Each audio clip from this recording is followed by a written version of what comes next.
Check this out. Let's get ready for a nice show. Very important show today. We get the PDF doc. If I say it right, black women. What was done? Inspiration to the rise of black men with white women. All right, cool. All right, family. Just getting the stuff ready. There it is. All right, fantastic. Big up everyone. Greetings all, greetings all. I'm just going to quickly open up our PDF. Where is it open at the moment? Probably isn't. Give me 17 seconds. There we go. Double click and it should open like that. Is it? Yes. Fantastic. And then Windows. I'm going to say it's that one. Is it that one? Yes, that one. Fantastic. We'll put it on the screen. So there's space. Machines going fast. All right. Welcome everyone to the Betterment Broadcast. I'm your host. And this is the 140th show. I'm your host, Rap Raven. We've got a fantastic show for you. But before we start, we have to go through the intro as we normally do. So we'll be very fast as possible. When it comes to working as a collective with only black people matters that benefit black issues, black progression, and black ownership, black people are collectively inadequate. We struggle on that, but we're going to work on that. Okay, individually, you might find a non-black person who shows some kind of camaraderie towards black people. However, collectively, black people have no friends. Yes, that's the second statement. And the most important one, which we're going to expand today, is constructive black man with constructive black woman makes a constructive black family. If you don't know, now you know. Yeah. Going to also give out the link. We're going to do the 4D values when we give out the link. So please remember to practice discipline, dedication, dignity, and discernment. Very important. And sometimes people come in late so they don't get to see this, but we definitely would like to use descriptive language and not derogatory language. That's right. So try to be descriptive and try to explain what you're doing. We don't want to get into the comfortable nature of just swearing and profanity. I understand in certain certain environments it might be maybe best suited, but when it comes to trying to find solutions to black people, probably best not to do it, especially not here. All right. So what is Black Betterment? Black Betterment is black people helping black people and black issues for betterment.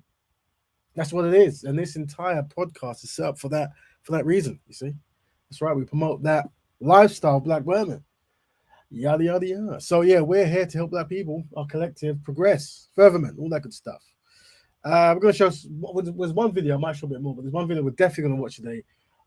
Very important video. Very important video. We'll get to that when we get to that. And also, let's not forget we've got a Black Betterment. I'm going to post in there. The Black Betterment Instagram. Please follow it if you can. Tell a friend to be a friend of that particular page, and that'll be good. All right, where are we today?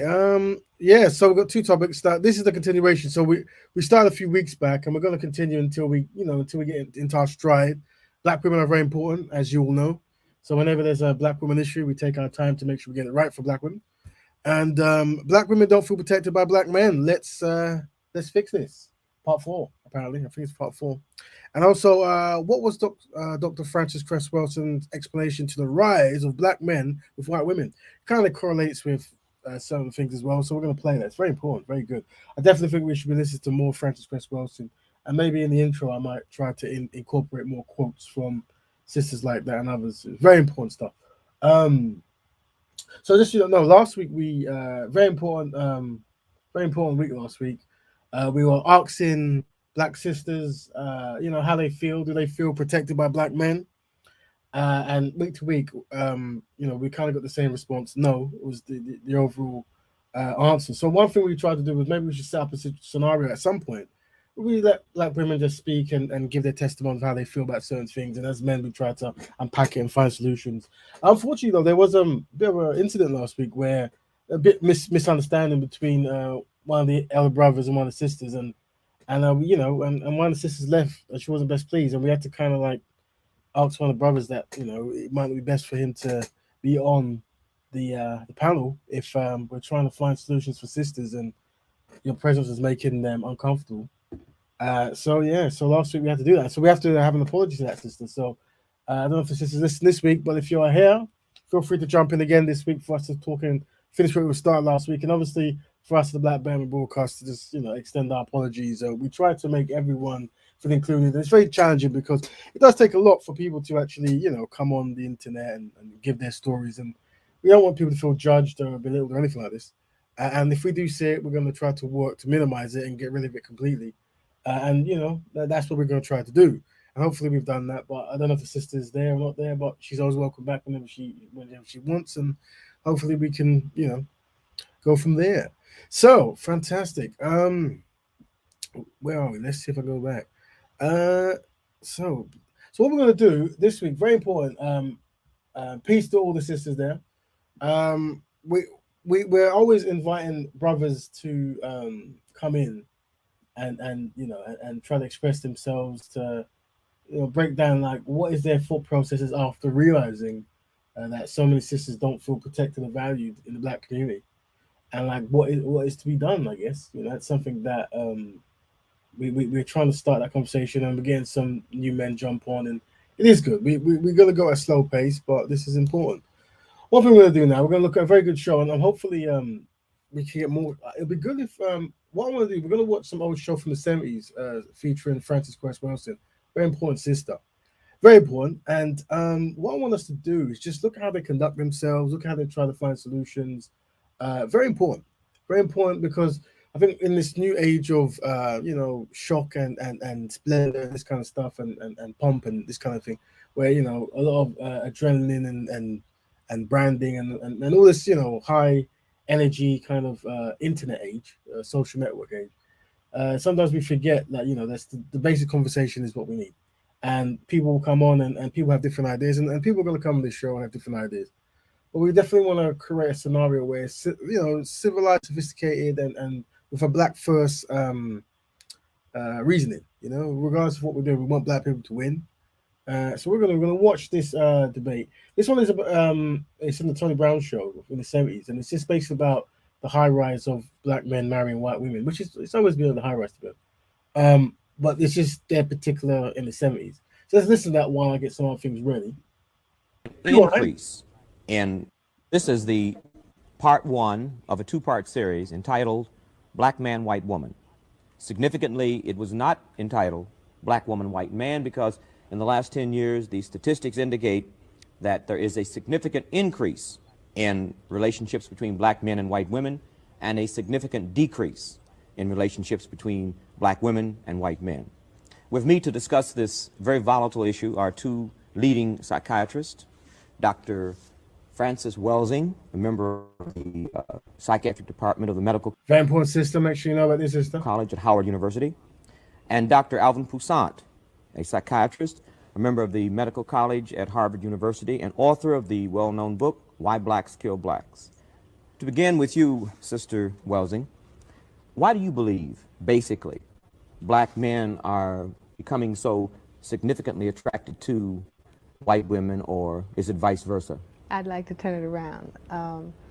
I think, first of all, that white women are seeking black men first. Black men some are attracted to white women, and I don't think that we can understand this phenomena unless we understand really what is the larger dynamic that is occurring not only in this society but in the world at large. And the way that I look at that phenomena is that number one, we are living within the context of a system of white supremacy, which is my definition of racism. Racism is a worldwide system of white supremacy, domination, and control. And all of the behavior that we see all over the world, whether it's the behavior of the black woman, the white woman, the black man, or the white man, is occurring within the dynamics of this system. And we can understand what is happening as far as the white woman, black man relationship and why that is on the...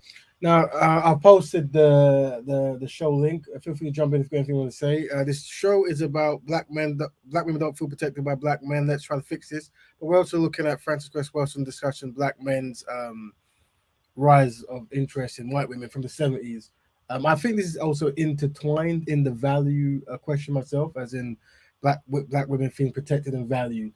So I'll obviously put it through here. I think it's, me personally, from my research, it's quite a big reason, but I don't know if necessarily the other sisters feel the same, but let's carry on. Increase. I think if we understand the need for the system to remain intact. But Frances, you don't think that the black man has a special attraction toward the white woman? Oh, yes, he does. Yes, he does. Why is that? Well, he has been programmed historically to feel that, first of all, this is the woman who is the woman in the world, and this is the thing that has been denied him, you know, in terms of, let's say, male-female relations or sexual partners. The black man, at least in this area of the world, has been told historically, you cannot look at, you cannot touch this woman.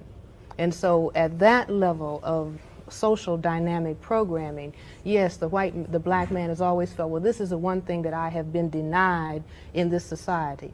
And so many black men, I think, for, you know, at one level, they are moving towards white women as white women move. White women are the major aggressors in this situation. But the black man is playing his role because he says, well, this is a thing that I've been denied. This is the thing that is going to be the great equalizer. I think so that the need has sort of been exaggerated, because if we look at those statistics you just mentioned, actually in the past decade, even with the increase, there's only about 43,000 black man, white woman marriages. That's a very, very tiny percentage. That means about 2% of black men are married to white women. Now, if we had accepted the propaganda, that is the white propaganda, that all black men desire a white woman and they want to marry your daughter, you would expect the incidence of the marriages to really be increasing at a much greater rate. I was going to ask, does it mean that that the fact that if we accept the fact that black men do feel that white women are preferable to black women, are we saying that their behavior in the context of standard behavior is normal or abnormal? Well, I don't like to use those terms. I would prefer to understand the phenomena. For example, if we start labeling behavior, like, for example, homosexuals don't like to be called pathological, for one thing. And I think that it is more useful if we say, well, let us try to understand the phenomena of homosexuality, as opposed to saying, well, now that's sick, and then people get turned off and they don't spend time trying to understand the dynamic. In the same way, I don't want to look at the phenomena of, you know, cross-color sexual mating or marriage or whatever. And in terms of pathology, I would rather say, well, let's try to understand what actually is going on. But you call the white woman the aggressor. I say that she is aggressive because we live in the context of a white supremacy society in which white people are the dominant group. They are the people who control the power. We are the oppressed people. We are the people who are victims of that system. Just like, I mean, in terms of history, it was just a short 2 months ago in terms of the whole historical span that black men were being lynched for looking at a picture of a white woman. Do you see? And now we are told, well, now everything is opened up. Well, I want to understand, well, why is it that everything is opened up? I think everything is opened up since black men started talking about black power.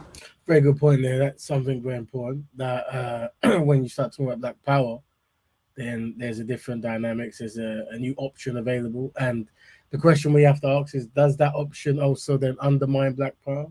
Have we noticed that since black men have been able to not have a black woman, has that made black men more powerful and the black community more powerful? It seems not. So could that be a strategy? You know, listen. You see, when black men start talking about black power, then that says, well, all right, maybe there will be a challenge to the system of white supremacy domination, not only in this area of the world, but all over the world. So the white supremacy system says, all right, well, now what do we do to, you know, get these people back in control? And what do we do to get them back in check? That is the black man. Well, we'll lay our ace trump card on them, which is a white woman. In other words, you see, which brings the black man then back within the context that the white supremacy system is going to work for you. See, we've denied you this, now you have it. But on close examination, in spite of all of the black-white marriages, the black-white sex that has occurred throughout history, in the last 500 years, there has been no serious tampering with the maintenance of white supremacy, certainly not through the bedroom activity. Do you see what I'm saying? But in other words, it throws people off balance. So in other words, the white woman is still, I think, in a position of psychological dominance. Right. And so far as she is, that's a form of white supremacy, and that the black men are frequently responding to her dominant position, the fact that she is considered a superior status object in the society. But getting back to this point, well, let me ask a question before you move to that. Then if we accept that, are we saying that the black men who marry white women are asking for dominance from a female No, the black men who are married by white women. But No, the trend you continually. No, I think that they're looking for status. The black men are looking for status. The black men are looking for status whether they are aware of it or not. In other words, as long as you have white supremacy domination any place in the world, whether it's Brazil, whether it's Hawaii, whether it's Japan, any place, you name it, that as long as the people of color are the people who are oppressed, then when a marriage occurs, in other words, the dominator says, I will pick you amongst the victims who I dominate to marry you, then the victim says, oh goody, this means I'm in. Well, that's true, but if I can ask this question. Okay. It seems the way you are framing your analysis that the almost total blame, if we can use that word, for interracial marriages is because of, one, white society, this white supremacy. Seeking to maintain itself. And two, white women being the aggressors. You seem to be saying, and I'm asking a question, that black men are just blameless and they're sort of like the victims of something that they have no control over, or that they have no need to be married to a white woman for some perhaps pathological basis. No, let's say, for example, if you set up the conditions for the development of a sadomasochistic relationship. Welcome welcome to the Betterment Broadcast. We're on part 4 of Black Women. Black women don't feel protected by black men. Let's fix this, part 4. And we've also got what was Dr. Francis Cress Welsing's explanation to the rise of black men of white women, at least from the 70s. So just watching that now as a small case study. We're going to see if we can intertwine, you see if any of that might contribute to the feeling valued and protected in the community. And also, we also invite any brothers and sisters to jump on the panel if you want, for us to discuss this topic about black women not feeling protected or valued. And, and we're dedicated to commitment to have this conversation and to try to find solutions for it. And also, things we could do to remedy it. And also, we were talking about at some point having like a confession-based audio thing where women, if they wanted to, come and just give their testimony about, their experiences. And then from that, we can really unpack it. So feel free to jump in. The links are pinned up. But we're going to listen to, at the moment, Francis Cress Welsing, break down why she believes white women heavily try to get with black men. This is from the 70s. Don't know if much has changed as to become more increased, especially in the UK, but we'll see. Then the masochist as well as the sadist is a part of that relationship, and they are playing roles that they have been conditioned to play. In other words, a person who is a masochist seeks out the sadist because then they could play their sort of dual game, their mutual reciprocity together. Now, within the dynamic of the system of white supremacy, you have, for example, many of the white women who are with black and other non-white men are actually, I believe, having a dialogue with white men. How does that work? See, the dialogue goes like this, according to my analysis. First of all, the white women, we have the women's liberation movement, which is a dynamic of white females. Okay, they are asking for liberation out from under the white male. All right, now within the dynamic of the white supremacy culture, you also have penis envy. In other words, the white men have been perceived as being dominant over the woman. And so the woman says, well, I wish I had a penis. Okay, so what does she do? She says, well, I'll go out and get one that's supposed to be more powerful than yours, but I'm going to control it because we are white and we control all of the non-whites. So she goes out and she selects, and all this is unconscious, activity, if you will. She goes out and selects a non-white male, be he black or any other non-white. Then she is walking down the street, or they can go to the, justice of the peace or the priest or be married. And anytime a white man sees that, she is communicating to him, see, I've got one because I am in control of this. But I don't think we can, generalize to that extent. I think that's a theory. But it's getting back to the question when we present arguments that way is whether the relationship between black men and white women are pathological. Now, Frances said she doesn't like to think of it in that framework, but the fact is that a lot of psychiatrists have presented or said that interracial relationships in marriage stem from a type of negative psychological position or some type of pathology. Because welcome, Brother Kel, to the show. Welcome, Betterment, Brother Kel. Betterment, Brother O. Do I see Queen Francis Cress Welsing drop in the political science, brother? Yeah, you do. Yeah. Yeah, it's always good to see the Queen do what she's doing now. Course. Yeah, You got Brother Ray, Black Betterment. undefeated in all debates, it seems. But yeah, today we're tackling the question: what does Francis Welsing, Cress Welsing, explanation of the rise of black men with white women? This is in the 70s, and obviously we're correlating this with black women not feeling protected, and black men want to fix this. But I'm also looking at I think she's highlighting the aggression of white women trying to, I guess, take black men in certain scenarios, and we're just looking at that, and obviously the black men who allow themselves to be taken, whatever it is. And then we're seeing this, does that correlate with black women feeling undesired, unvalued, and not protected in any kind of way? And then we're going to continue to invite the sisters on to give their testimony and stuff. Right. Because of the racism in society. They'll say that the racism distorts people's minds so that frequently you'll get, say, a white woman attracted to a black man for the wrong reasons or for racist reasons. She may see him as inferior, that might turn her on, or she might see him as a black stud, that may turn her on. All of these are racist perspectives. Or the black man can get attracted to the white woman because she's supposed to be superior, and he wants to be part of that whiteness. In other words, she's sort of anointing him or helping him to feel a sense of self-worth by his involvement with her. Well, I wouldn't argue with any of that. But yeah. At the same time, I think that let's look we at it can't this way. say that this happens with everyone, and even if it does happen, that this is pathological. Well, let's look at it this way. Let's say, for example, white men and white women have many difficulties in terms of marriage, all right? I mean, there's a lot of alienation that is going on just within the white group itself, within the whole total context of the white supremacy system. Black men and black women have serious problems in terms of the marital relationship. Now, either we say that all of these people are sick because of, various problems, or we can say, well, now let us look at the total behavioral phenomena that is occurring within a social system.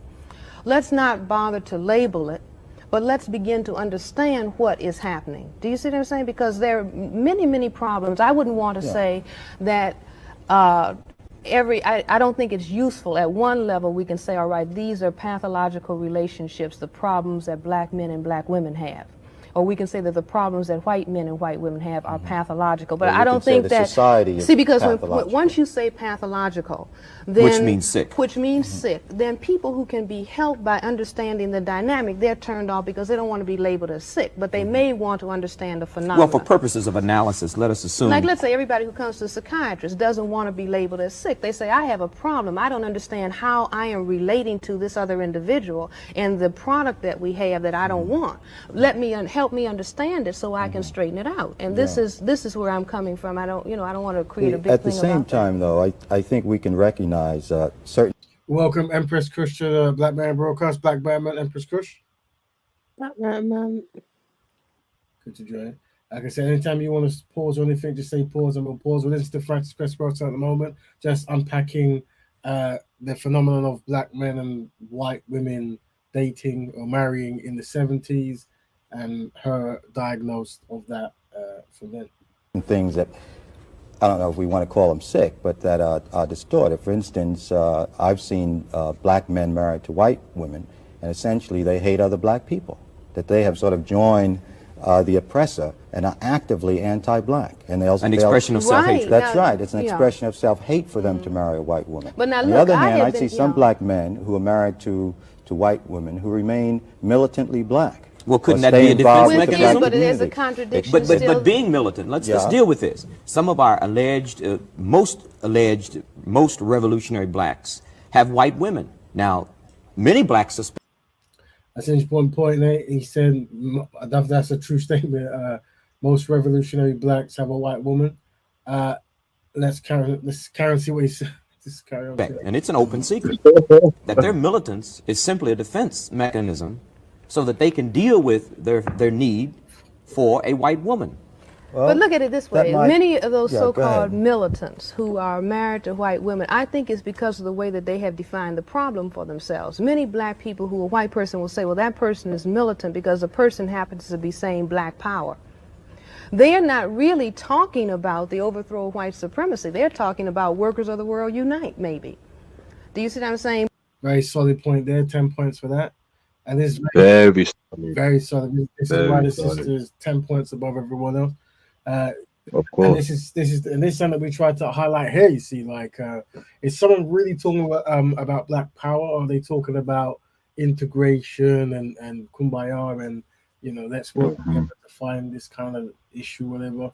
And and so I guess one way people could have tested to see how serious you are about Black liberation and stuff is the person you pick, but somewhere along the line the valuing of picking a Black party became less valuable. And I think this is why it kind of correlates to our topic of do Black women feel protected and valued by Black men, this kind of stuff, because it should be driven in our code or our text that there's no other solution when it comes to Black empowerment. You protect and provide for Black women. Let's kind of listening. But because they are Black, they're saying, well, okay, from I'm saying in terms of a You're whole saying they're talking humanistic integration, struggle. in other words. They are wanna share in talking the right. power. You see what I'm They saying? wanna So share they in the don't. power. They They're don't talking perceive integration. I think. But they don't perceive a contradiction because the whole struggle of Black people until recently has been defined as trying to get in to, we want to become a part of the society as though it is possible for people of color to become a part of the society. Now, some Black behavioral scientists are saying, on the basis of having made an analysis that the system is one of white supremacy, in which none of the non-white people in the entire world, who happen to make up 9/10 of the total world population, none of the non-white people can actually integrate into the system of white supremacy because it is just that, maintaining white supremacy. Okay, so now within that context, then some Black people are rethinking the position in terms of, now, if I am talking about the overthrow of white supremacy as a system worldwide, then what does it mean for me to not only marry, but for me to have sexual relationships with a person who, whether they are willing or not, are participating in the maintenance of white supremacy? And some of us are taking the position that if a white person really says that they like a Black person or a non-white person, then they will abstain from sex and they will abstain from marriage because they perceive also their position within the white supremacy context is, as long as we have a system of white supremacy, then white people, when they relate to non-white people, are relating at a level of unequals. But you're and saying, until it's equalized, then something else is happening. Do you see what I'm saying? In other words, the non-white person who is in bed with a white person, thinking that they are bringing about a humanistic union, are really bringing about their further subjugation, because they are thinking in the act of sex that now we are one and now we are equal. And so when you find that those people who are in bed with white people, when they get out, like you said, they are negative, and you can make a diagnosis. If you see a Black person being very, very negative when they are, with other Black people. This is in all cases? I mean, you're sort of making a political. But you're sort of making a. Welcome to Betterment Broadcast, everyone. We're answering the question: Black women don't feel protected, valued by Black men, and we're inviting Black men to work together to fix this. We're looking at a 1970s interview with Dr. Cress Welsing, explaining the rise of Black men who end up with white women, and we're using it as a case study. But we're also looking at as how people are very constructive members of the community back in those days are conducting debates and speaking and trying to find solutions. We want to implement this kind of camaraderie and way of speaking and civilized manner to find solutions, and that's and also respect as well, very important, respect. So we're looking at it for these reasons. Feel free to, there's a link. We're joined by Brother Kale and Sister Empress Kush, very important contributors week to week. But yeah, any thoughts, Brother Kale, Empress Kush, at all on anything we've heard? Go ahead. Everything that we've heard, do you think that she's saying, in relation to your title, do you think she's saying that Black women are protected, or? I think I would say no. I would say the fact that they're highlighting that the fact that this I think the fact that this is an issue in the sense of and I would always expect it to be an issue after Black people have gone through a whole rebranding of and been turned upside down, so it's not a surprise. But no, I don't think she is necessarily saying that Black women are definitely protected by black men as a thing in this particular stuff. No, I wouldn't say that from what she's saying. I don't know. It's not saying about that, but I guess the byproduct of what when you read about the if more and more white men or black men are going for white women, then that means obviously less black women are being sought after, and then in that there's an issue. But also at this time as well, this was the beginning narrative of I think it was the 70s where they're talking about the feminist movement and black women becoming more feminist and integrating more into European feminist ideology, as well as maybe what's that thing, where they're talking about not having a partner in the house was a Yeah, beneficiary. but I don't think that any of those narratives are actually true. Oh yeah, well, I think okay, yeah. it's just rhetoric. So Yeah, I'm just painting a picture for the 70 because this is actually it looks newish sort of, but it's actually I think 74 or something. That's I want to say 74. I want to say 70. So it is quite old, but I think to be honest with you, there's always been a challenge, and I don't know.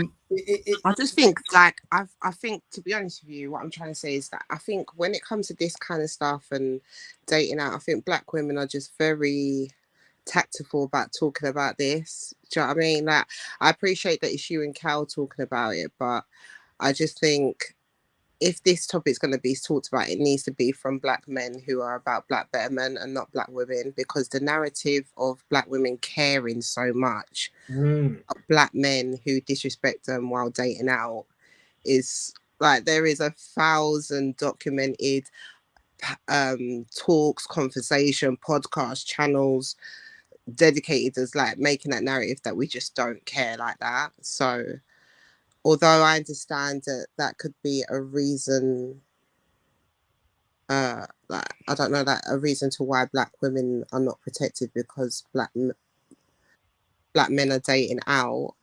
Um, it's just, I think it needs to be coming from men like what you're used to doing now. So that's probably why I'm just keeping a bit quiet, because there's been a lot of narrative throughout the years in regards to black women caring so much about unsynchronized men who disrespect them while dating out. And so, there's just I hear that, and to be honest with you, this is I mean, one thing what I try to do is you look at the needs of a community and you try to be honest. And I think when I'm looking at a community, when I look at the black community, I'm looking at the many shortcomings. I think the one of the major challenges that I see in the black community that isn't really spoken about is that the dynamic between black man and black woman and the choices that black men particularly make. And yeah, this is something that but as you see, many men. I mean, we invite men to come in and speak, whatever. We jump on other panels, and when we jump on panels talk about this stuff, you see the kind of the I don't know what the word is, but it becomes very kind of uncontrollable, and yeah, it's but we can't get away from it. It's that's why we're trying to go back into a past time to see a civilized talk about these things. Because I think what's happened now is this benchmark rebranding has happened. So at somewhere along the line, people are saying it doesn't matter. But no one's what's always good about Frances Cress Welsing. This is why she really is one of the greatest. Is how she will look at a particular situation and see how it's connected to racism, white supremacy. Yeah, and how no others, either the news or some mainstream institution, will just completely ignore it. And I what think the problem is that the mainstream ignore it, but the black men use it monotonously, like they continuously using it. Like the reason why we couldn't get we had a member come on and literally blamed it on white supremacy, where the conversation couldn't move no further. So I think that's the catch-22. If we're talking about media mainstream, I 100% they don't acknowledge the impact that white supremacy do, and for that we need to be screaming it, not letting them forget. But in regards to what we're talking about within our community, we need to be like, okay, and next, because that is just okay. It's white supremacy, and it stops. You know what I mean? I think we need to acknowledge that and then move accordingly when we're in different groups. And I think that's the problem. People be like, well, we can't forget white supremacy. It just depends. Like, we need to be able to just, I don't know, have a higher level thinking to understand how we adapt to one society is different, how we adapt to our own community. So I feel that is the problem. So people use that as like a clutch, like we've seen like plenty of times. And like black men are not shy of admitting about white supremacy or using white supremacy as an example why they can't get anything done. No, I hear that, and that's what this broadcast is about. It's about those truths and unpacking it, and baby steps, bit by bit. But this is a long challenge in the making, and one thing, a lot of people will hear it here and think, oh God, he's going over the same things again. But actually, we have to have an honest conversation. You see, and I think one of the things that I try to push for on this show, at least, is if we can just admit the problem, regardless if someone is doing the problem or they don't see it as a problem or what it might be, we can just admit that this behavioral pattern doesn't collectively help black people. If we can admit that as a collective group, and this is most I'm talking about at the moment, right? Then we can actually start building, you see?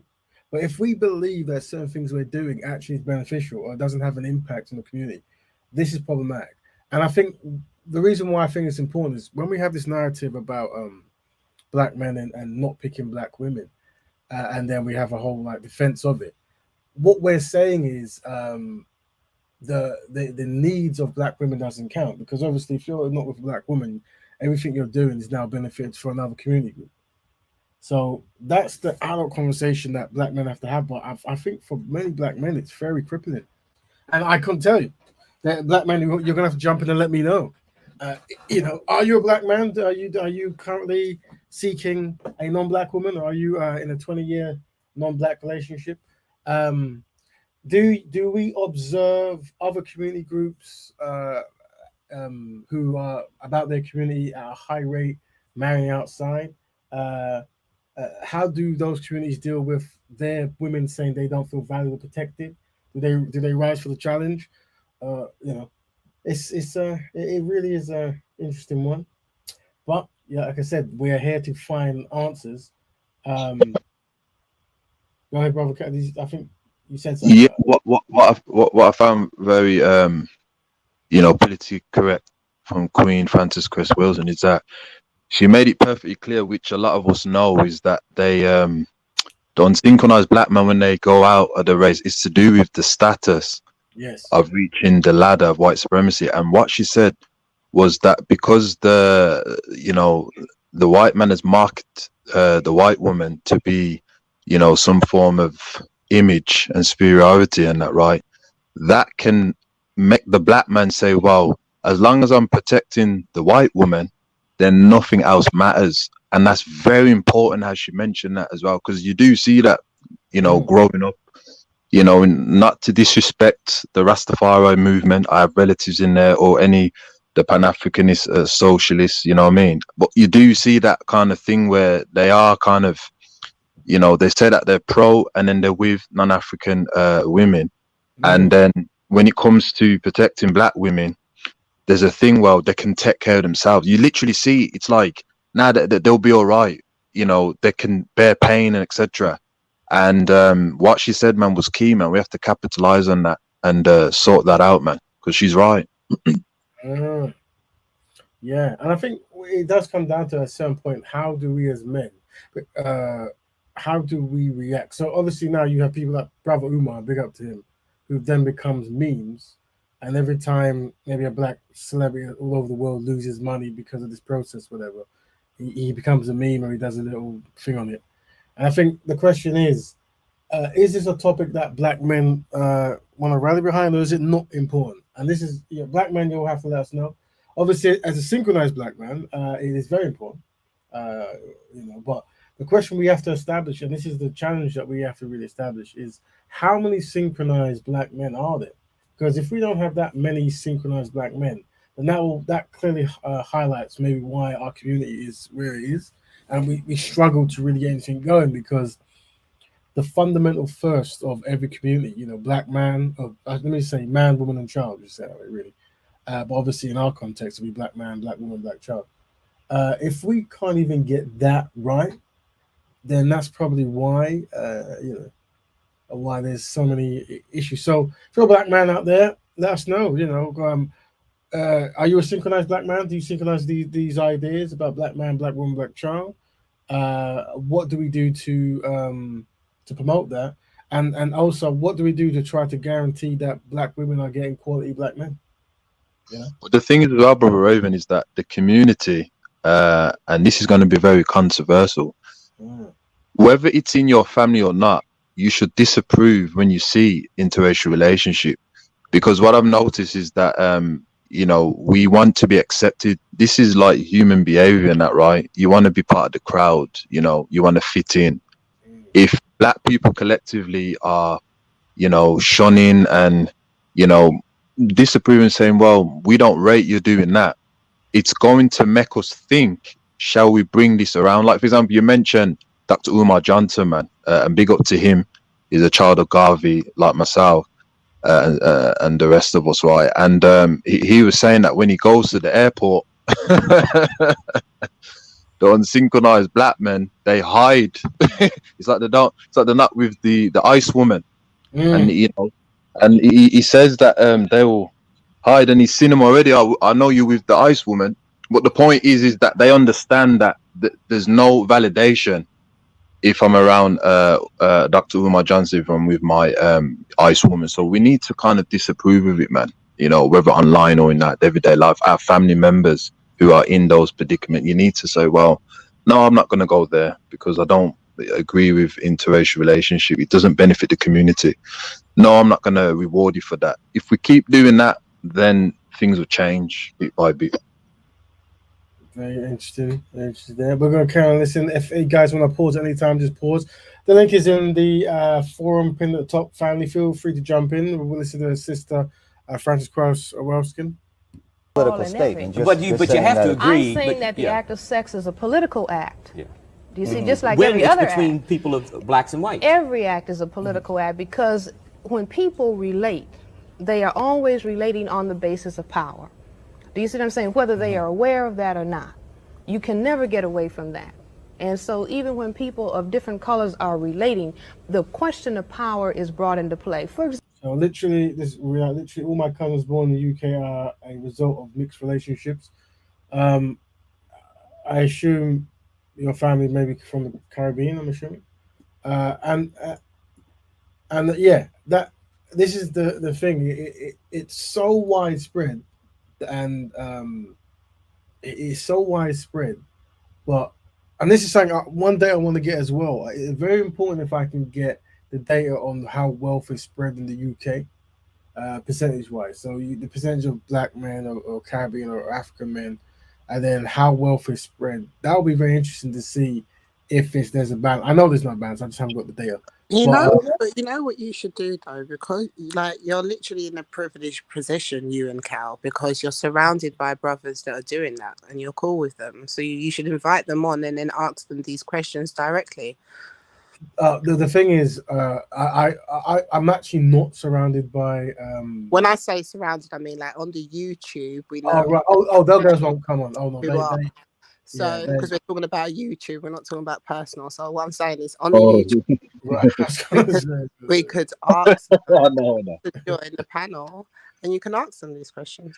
No, I mean, and to be honest with you, these are the things we do when we jump onto other people's platforms when we're talking about black love and black economic.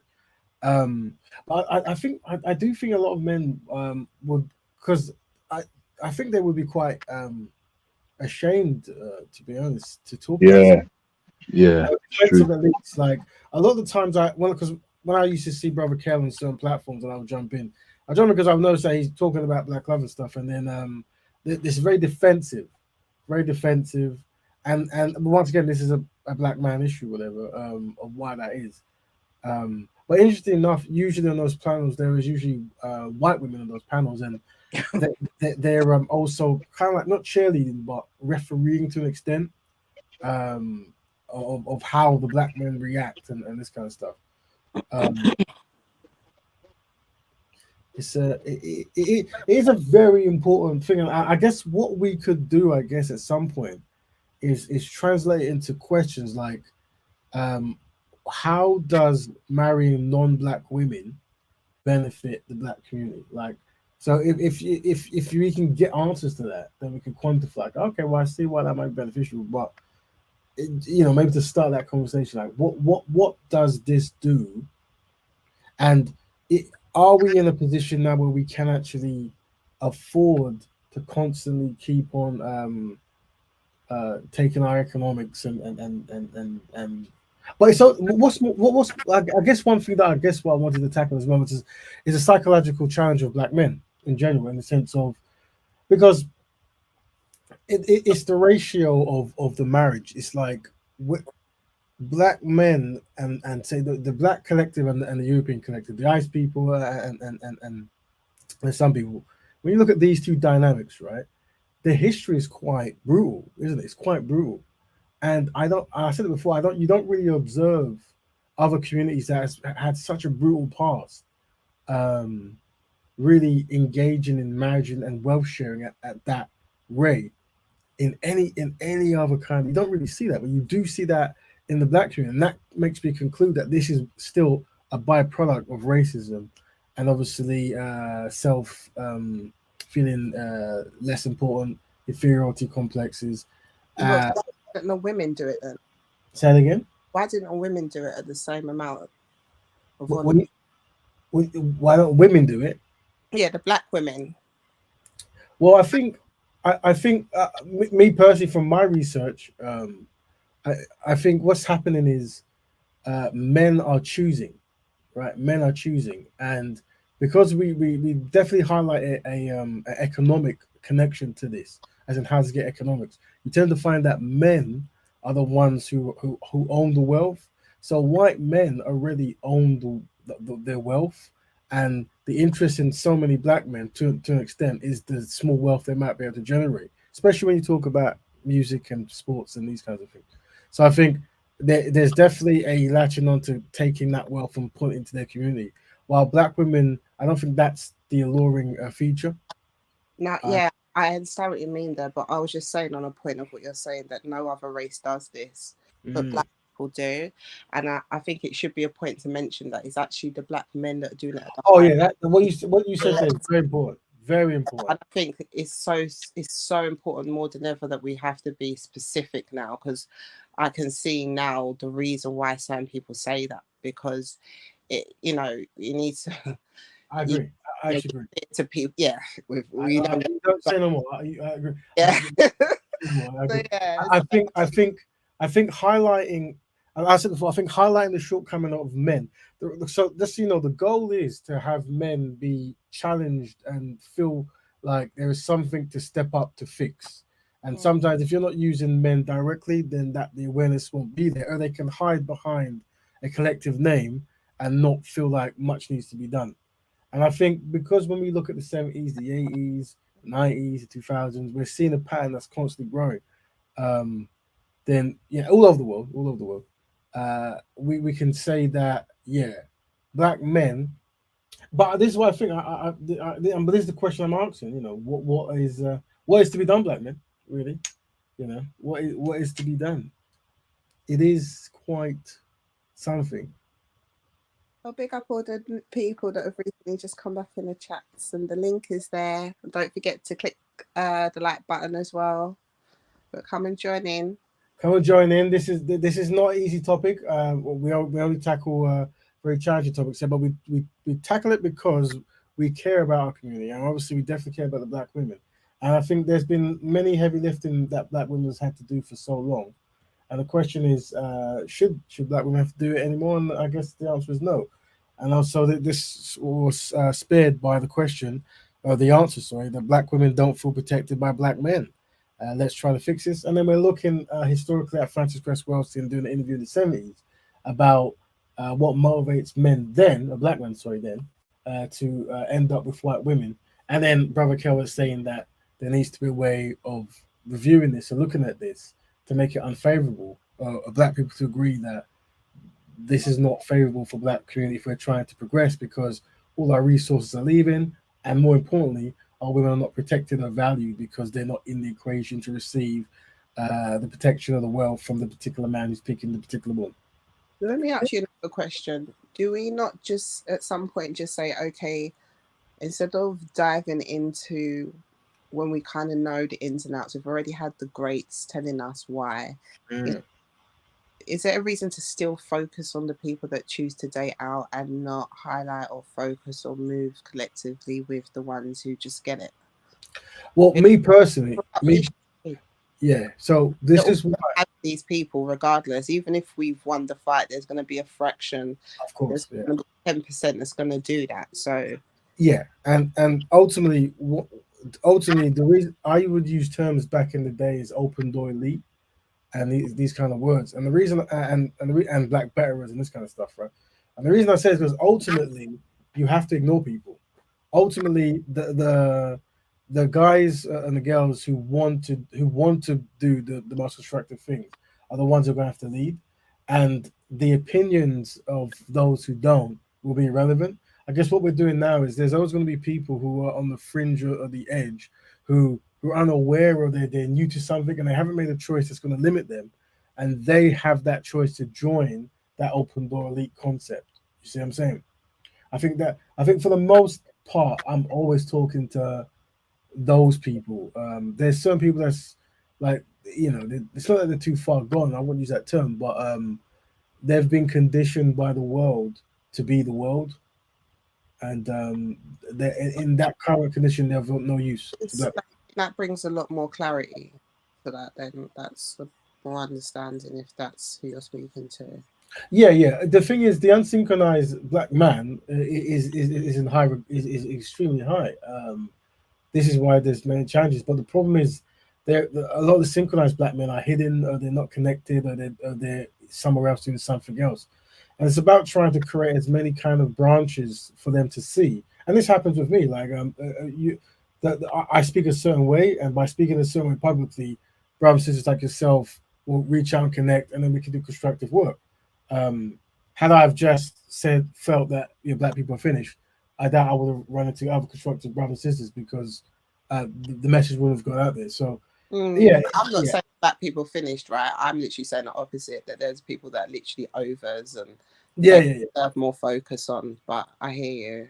No, but I mean, it's not all going to agree on the same way of thinking about it. Yeah, of course. And you already know that's just the way I am with it. So. But the sad thing is, and this is going to be very shocking when it comes to a statement about black people being finished, is from a part of a philosophy in me is there is much finishedness in the black community to the point where essentially we are starting again. Like there is finishedness within the yeah, there is quite a almost Shakespeare-esque, right? You know what I mean? And to a certain start, we are starting again, and it's about establishing, and that's why I always ask, black men and black women, but in this case, black men, like, what are your views on black love? What's your views on black economics? Because as like I said, there's two types of things I do. I can either build with someone or practice pro bonoism. And for the most part, I'm practicing pro bonoism. I'm just being helpful and helping black people get from A to B. But to really establish that small group of black people who just get it, like, black men, black women, black economics, constructive, high principled, moving away from error prone, Afro-centered. It just makes sense. Like, that's how you fix the community. It's like, it's not, you don't want to be debating this every single day, and when you see one person debating, thinking, why is this guy finding it so hard to get it? And then, he's married to a European woman. Of course it makes sense, and it's almost consistent clockwork. You see what I'm saying? You know what I mean? And the reason why the debates keep going in circles, because ultimately he wants to bring his European wife, or whatever it might be, into some kind of meeting about Black Banner.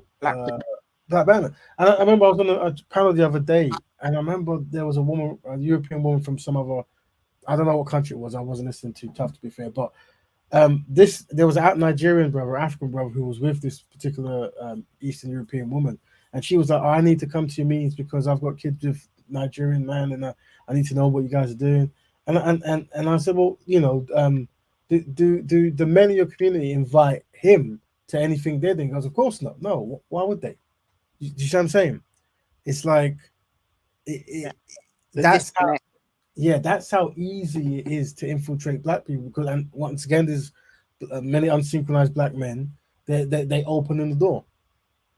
You know, and me personally, I'm all for delineating when it comes to doing important work. As in, like, you know, you don't qualify for what we're doing because we have a set of rules, and because we recognize we're finished. We're at the we're many challenging things have happened to the community, and we need to rebuild and start again. And we Well, can't do that if someone has the old mentality of or everyone comes along and split 1% into 17 different pies for everyone to eat. It doesn't make make sense at all. Nine Ether, we have the synchronized men are too soft to make a difference. Um, in my opinion, okay, that means in my opinion. all right, in my opinion. Okay, trendy words. There you go. Yeah. Okay. Well, this is well, sis. I mean, the thing is, the truth is, like, we have to acknowledge that for many years things have gone down the wrong way, and the idea is to have a new idea, find out who agrees with it, and try to bring them up. There are many synchronized good men. There are, but the problem is they're not all the same platform. Also, another thing that's slightly connected, not connected. Nanifa, just click the link. It's there pinned. Oh, You can always should I say that again, just so the sister can jump on? yeah. But I know Nanifa always has good things to say. She's very constructive, so let's give her the link. On the system, it's going to give you the link. Feel free to jump in. Because if you've got opinion on black men, because obviously many sisters have obviously issues. This is the link for those who is in there now. Just click on it. Well, she's saying that she's got a problem with the synchronized men here. Yeah, well, we can talk about that. As long, of course, sis, if you've got issues, you can jump in and let's unpack that. You know, let's just unpack that. Feel free whenever you're ready, sis, click in and we can start that talk. But Fiona said to what I was saying before, she was saying if we did that, there would only be black women and a few black men. But what I'd say to sis Fiona is that to most of us, we're living in that world anyways. We don't acknowledge or we don't try to associate with those kind of people anyway. So that is our general life, how we move anyways, if that makes sense. yeah. And would it matter anyways? Like, it's this like quality is better than quantity. So the numbers are worth what if they're just pure infiltration, distraction, foolishness? What does that do to the small collective of good? I think how Dr. Umar rolls with his statements is kind of how majority of synchronized black men will have to kind of behave or find their variant of doing that same kind of outcome. But it is you kind of have to. I thought there was ways to move forward without drawing a line in the sand, but the more I move on and the more I see certain things, the more I realize that there is no other way. And there we go. Cool, interesting. Welcome, sister. Yeah, I've been loving Dr. Umar recently. It's like he's just gone through a serious maturity or growth spurt. Like the stuff that I've seen recently, I've been just listening more and more, and he's been delving deeper and deeper into things. So yeah, I think more people are realizing that stance position is necessary now. I agree. In every way, for every reason. It's just important to make a strong, clear stance, because if you can't even demonstrate that, then you know what I mean. And I did say that this is one of the two questions that we bring up: black economics and black love. But we're welcome, Sister Coon Slayer, 90 for sister. Black Reverend to you. Welcome to the panel. Yeah, bless up, Brother Raven, man. Well, go on, you good? Happy Friday, everybody. Happy Friday. Bless up yourself, Kushti. Happy Friday, lad. Bless up. Yeah. So, yeah. You said that. Welcome on. Welcome. Sorry, bro. Yeah, you said that you might a bit of you want to know about synchronized men might be a bit too soft to make a difference. Is that correct? Can you? Yeah. There's nothing to unpack. I think it's quite self-explanatory, man. Is it not? But I mean, all right. Because I didn't even really want to come up here and be, you know, my first visit be like on a negative one. I swear to God, man. So negative But to it is what it is, man. But even if we were to take, you know, this YouTube community, which I believe you were sort of referring to before, yeah, and you know, pick up yourself and my brother Kale and that doing the good works out here and that. But you know what I mean? These unsynchronized men, they're too they're too uncivilized for you to fucking. Well, sis, we try to control our language on. Oh, sorry, and no, it's- I didn't. All right, wait, I got you. Yeah. They I got you. Okay, let me ask you a question. Yeah, you know when you say no, let me be more specific. What is the and I've asked this to Kel before as well, so I'm gonna ask you, Brother Raven, yeah. What is the punishment for the unsynchronized man? Right. So as my brother Code would say, what is the or else policy? Well, obviously, it does depend on what's being done. Is this another? We got another. Well, let's take, because we're speaking about interracial things right now. Is that correct? Yeah. Okay. So in your Black Betterment, you know, movement, as it were, yeah. What is the punishment for such behavior? So for me, there's try. So we would move into the economic plan, right? And the idea is to find other constructive, intelligent Black men to build business with a network. And the idea is you're helping them build their business so that, you know, they can own things, second generation wealth, and then contribute to the community in a circular way. If you're not married to a Black woman, then you wouldn't be able to enter at the highest level of that plan. You would only be probably at like a pro bono kind of thing. Like I mentioned, like you're just helping people here and there, but you're not actually seriously trying to do some serious building work, because once again, there'll be a hole in our web, because there's a method of how economics can escape. So you won't be able to participate at all.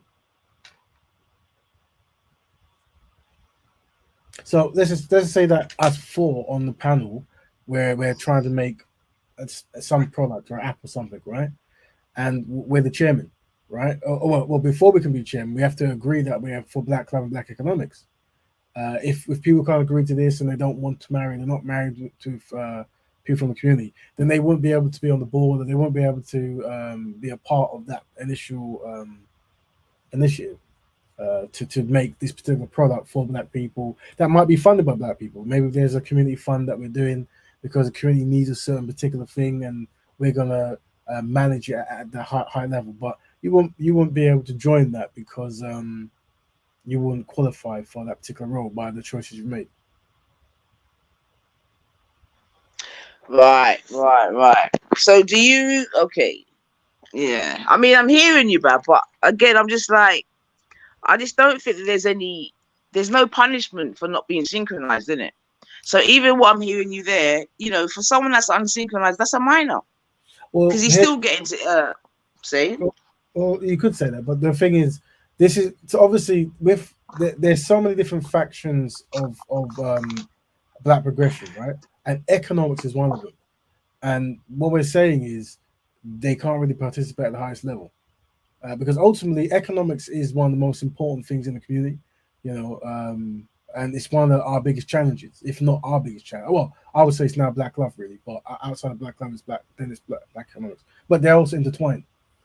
Go ahead, sister. Just interject. I think what Nine is saying is that in regards to the higher level, that's one thing, but she's talking about on the all levels, and I think she's just basing it on what we see in regards to media, society, what we see online, basically on the human kind of level. And she's talking about the all else. I think she's answering about the all else in all levels. So yeah, the financial part, but then she wants like all of the levels. Okay, well, I mean, Brother Cal is talking about the whole shunning method that he's recommending people do. Yeah, but that doesn't happen though, with all due respect. I ain't seen no one get shunned on online, and there's bare unsynchronized man online. I ain't seen one man shunned, not one. I beg. Well, the thing is, I think this is the issue we're dealing with, where we're establishing the widespreadness of the issue, right? To the point where it was able not to be an issue, at least from a male perspective of people speaking. And I think what you're seeing at the moment literally is, from a UK standpoint, maybe the first people who will bring it up as an issue. So you're now in the grassroots of this is an issue, right? And you know that you don't ever have to speak about this issue as long as at least the very two men here are here, because we're always going to speak for black people on this topic. But this is actually the development point of what needs to be done.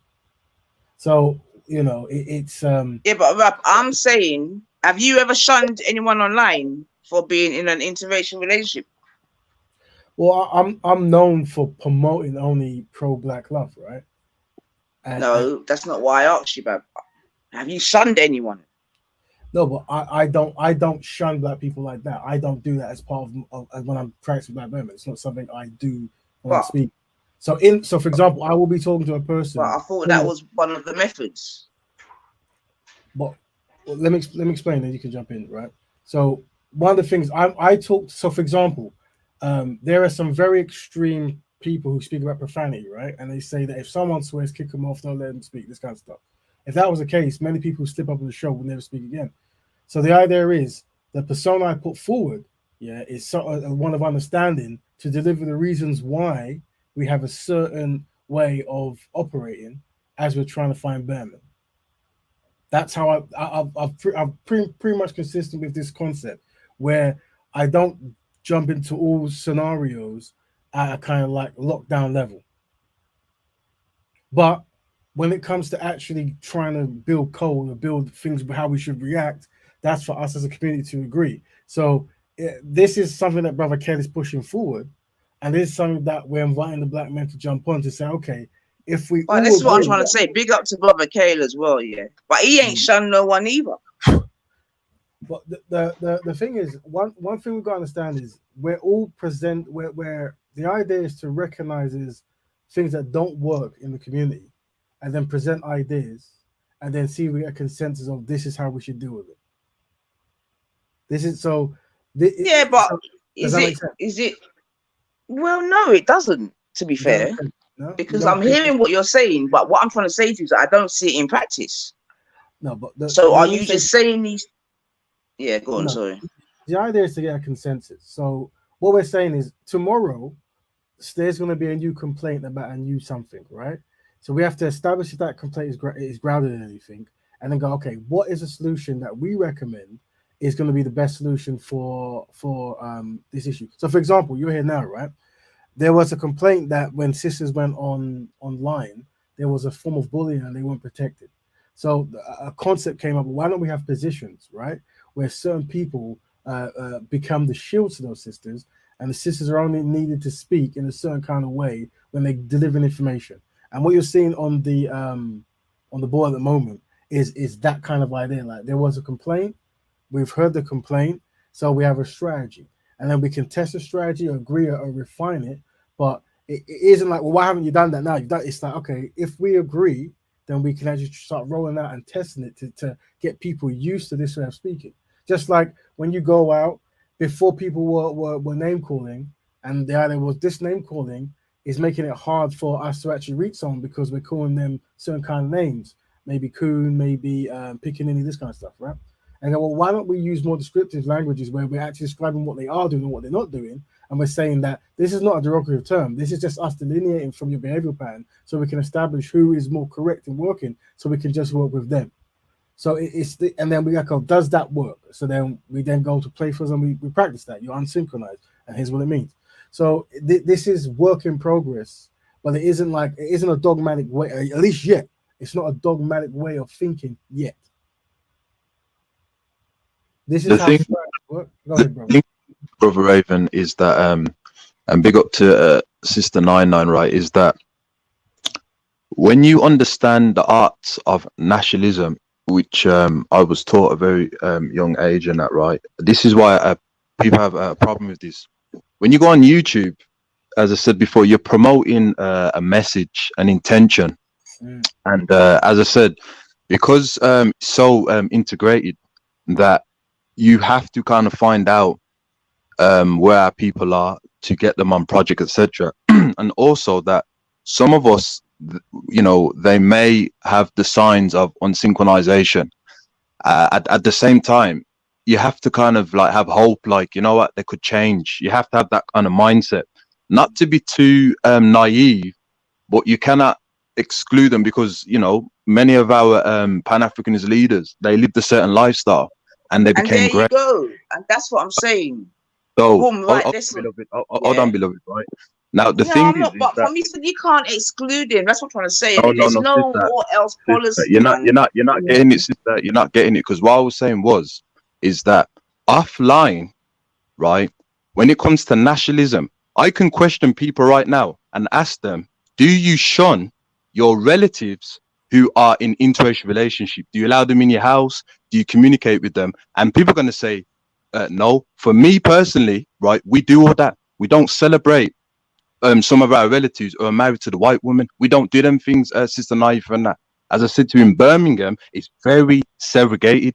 When a non-African person comes into a black shop, we understand why you're in there. This is why a lot of the people online, they have a problem with myself and Ellen, because it's like you're too nationally, because that is how it is in Birmingham. Do you understand? That is the reality of it. And that's the best way to be in order to clock non-African people. But when you're coming online, right, because it's so integrated, to reach our people, you have to talk to non-African people, which I don't do every single day. I don't have to, I got my business, etc. So it's very difficult when you're reaching certain people and you're sending things for them and saying, oh, we're doing this, we're doing that. And at the same time, they may be in a circumstance where they're still connecting and talking to that person, but then you're trying to remind them that you can talk to them, but remember loyalty your race. That's what I was saying. It's very technical online, Sister Naiva, but offline, right? I practice nationalism all the time, and that. Do you understand? All the time, whether it's on my family members or friends and that, all the time. I breathe and live nationalism, but many of us don't believe in that. Many of us don't. I think as well, you've got to remember that you need all types. So what the brothers are saying is one type, and because I don't think necessarily Dr. Umar goes by that train of thought. He's unapologetic, who's about and he's definitely like that with his online persona, because that's all we know him on is online. But so I do think that we need to be aware that there needs to be all types of positions of people. And that's how I kind of starting to see it now, because what Nine is saying is that what she's saying is honor, and even like the sister last week, Sister She Rain said it, another sister said it another week, like Dr. Umar's getting mentioned a lot. So that kind of fire spirit is probably okay to want as well. So we don't have to just brush it aside as, dashing people away and stuff like that. Some of these people have shown traits over and over and over again. So, I mean, I get it on the first time, but on the umpteenth time, like, yeah, it's a lot. So I just think as well, we need to allow for that space, where that is okay to want that as well as a firm militant position online, regardless who's there, regardless how an unsynchronized person feels, because we cry that in other senses. And I think that's what we forget when we talk about other scenarios and other ways in regards to Black women and Black men. We are unapologetic how we expect them to move. So when they push these scenarios back, it's kind of, again, hypocritical. And just knowing the history of Black movements and how people are moving now, that's the last thing you kind of want to be around or attached to, or not even acknowledge. Do you know what I mean? So I get what like the brothers are saying now, but also wanting a militant, like unapologetic, don't care how you feel, don't care if you're going to come out of it in 5 years, we're talking about now, is also okay. I don't think it's one or the other. And I think we're so used to just having scarcity, we just think it's one way is the only way. And I think like the best times of us is when there's so many of us doing our own thing as well. And that includes the absolute militant ones as well. because you know as well, like the internet is a militant place. Like the internet is like an outlaw place. So you can understand why the need for maybe to match that kind of energy is required sometimes. You know, and it's not a bad thing for black women to want that or ask for that or expect that, you know, because they're getting the energy the opposite way, just as militant, just as harsh, just as disrespectful, just as loud, you know. So when you're getting all that loud, a nice whisper is kind of, you know, one day a sister might be like, yeah, that's not enough, and that's okay. We can acknowledge that because we acknowledge, like you said at the beginning, that we're inadequate. And this is an inadequate situation because that one way to fix it is not the I don't believe it's the only way. Yeah. Especially in this time. But the thing is as well, we have to be realistically, right? Is like when I'm on Black Betterment or other Pan-Africanist channels and that, right? I can be a lot more what I need to be. When you go on other panels, you have to respect the content creator and that. So you have to use different strategies how to be in that, right? I've been kicked off many channels because to them it's like, oh, you're bringing this energy, and I'm fine with that. You understand? But when you have to conform to certain content creators and still bring certain things, right? I think that we're doing a good job. The problem is, Sister Kushti, in that is that we have to be careful of how militant we be. What I've noticed with certain people is that they want to shout and all this kind of rubbish, right? You are behind the mic. So my question is that should we be doing things like this? Okay, how about we contact family members and meet you where you are and we can have a draft? Is that what we're going to be doing in that? Or let's contact this, contact that? Because that is all it's going to lead to. You understand? It's going to lead to that because all this hyping up and shouting, etc. But the thing is, some of the some of the greatest people that black women respect and love are the most militant. We love our Malcolm. Malcolm, I never saw once Malcolm get up and start spitting on the mic and sweating and losing his sweat like some of these people on here. And I said the same thing last year, the last conversation. Your standards does not result to who you're talking to. If you hold yourself with a king, no matter where Malcolm is, but when Malcolm wanted to turn around and call someone a C word, he did. But yet he's still highlighted as one of the most articulate, affluent kind of leaders and debaters going. And this is what I'm saying. When you fence it off too hard, you're going to let great ones slip. And if we don't go to Sankova and remember, we can't just pick what we like out of our greats. The ones that we love, bro, are the most militant out there. And none of them were spitting, foaming, effing and blinding, but they were most militant, cutthroat in lyrics I've ever heard. Certain man would never be able to sleep at night with those lyrics in their head. Yeah, so, but what you define as militant? You're saying that, you know, should I match it by screaming and shouting? No. But there's other ways because you're always talking about political science, right, bro? Yeah, so you should know that when I'm saying that, I am no way saying that I expect a brother to start spitting and shouting at a mic. What I am saying is that I know that there's other ways to be just as militant, just as cutthroat, and get the job done. No, but the thing is that here's what you got to understand, right? We got to be realistically when it comes to these platforms, right? Is that you have to understand the type of people that we're dealing with, as you said, political science, and you have to be able to get the message across. When you don't do things correctly, it distracts you and you engage in certain things and you're not producing the message, and then the people are not going to get what they're going to get. That's why I always say is that when we're tackling different platforms, you have to strategize. You know what I mean? Like, for example, on the Black Betterment, I don't believe Brother Raven, I said this before, should let the black men who are in interracial relationship come on the panel, because all they're going to do, brother, is behave a certain way and distort the show. This show and other Pan-Africanist platforms, brother, should be kept just solution-based political science, so we can go out and go on these toxic platforms. But if we start bringing them on there, brother, right, then it's going to become a toxic platform. Do you understand? That's why I respect this show and that, because it's like a barrier. Like, you can't come in here with foolishness. Do you understand what I'm saying? And that, okay, we're learning what we're learning. Bam, we're going to go to the other platforms, gather the people as much as we can, and get them on the projects. Do you understand what I'm saying? And that, but engaging in certain military ways, in incorrect ways, is not good for the betterment. one of the goals of, Yeah, of but a this is what I'm platform. saying, bro. This is what I'm saying, especially now what we need to be clear of our words. Because Sister Kushti was not saying that. Sister Kushti is saying that there is absolutely a way to be militant talking. We've had that demonstrated several times for our ancestors while being militant. Militant is not the issue here. I think what you're saying is the way you're communicating, which I agree with you. The communication is the problem, but I think this is what gets confused. When someone says that they want militancy, they hear back, do you want me to be aggressive and mad? No, that's not what they're saying at all. So there's being, I think that's more unsynchronized, right? So does being militant now equate to being unsynchronized because someone says to be militant? No. And this is what I'm saying. So, and remember, on this show, we expect militant in many different areas for both Black men and Black women. So even if we can understand there's a reason why there's a certain way we want to do things online, that's fair enough. But to demonize the need or the want for some militancy is a problem. Like, both things can be there at the same time. I don't have a problem with militancy, etc. It's just the expectation. Like, for example, right?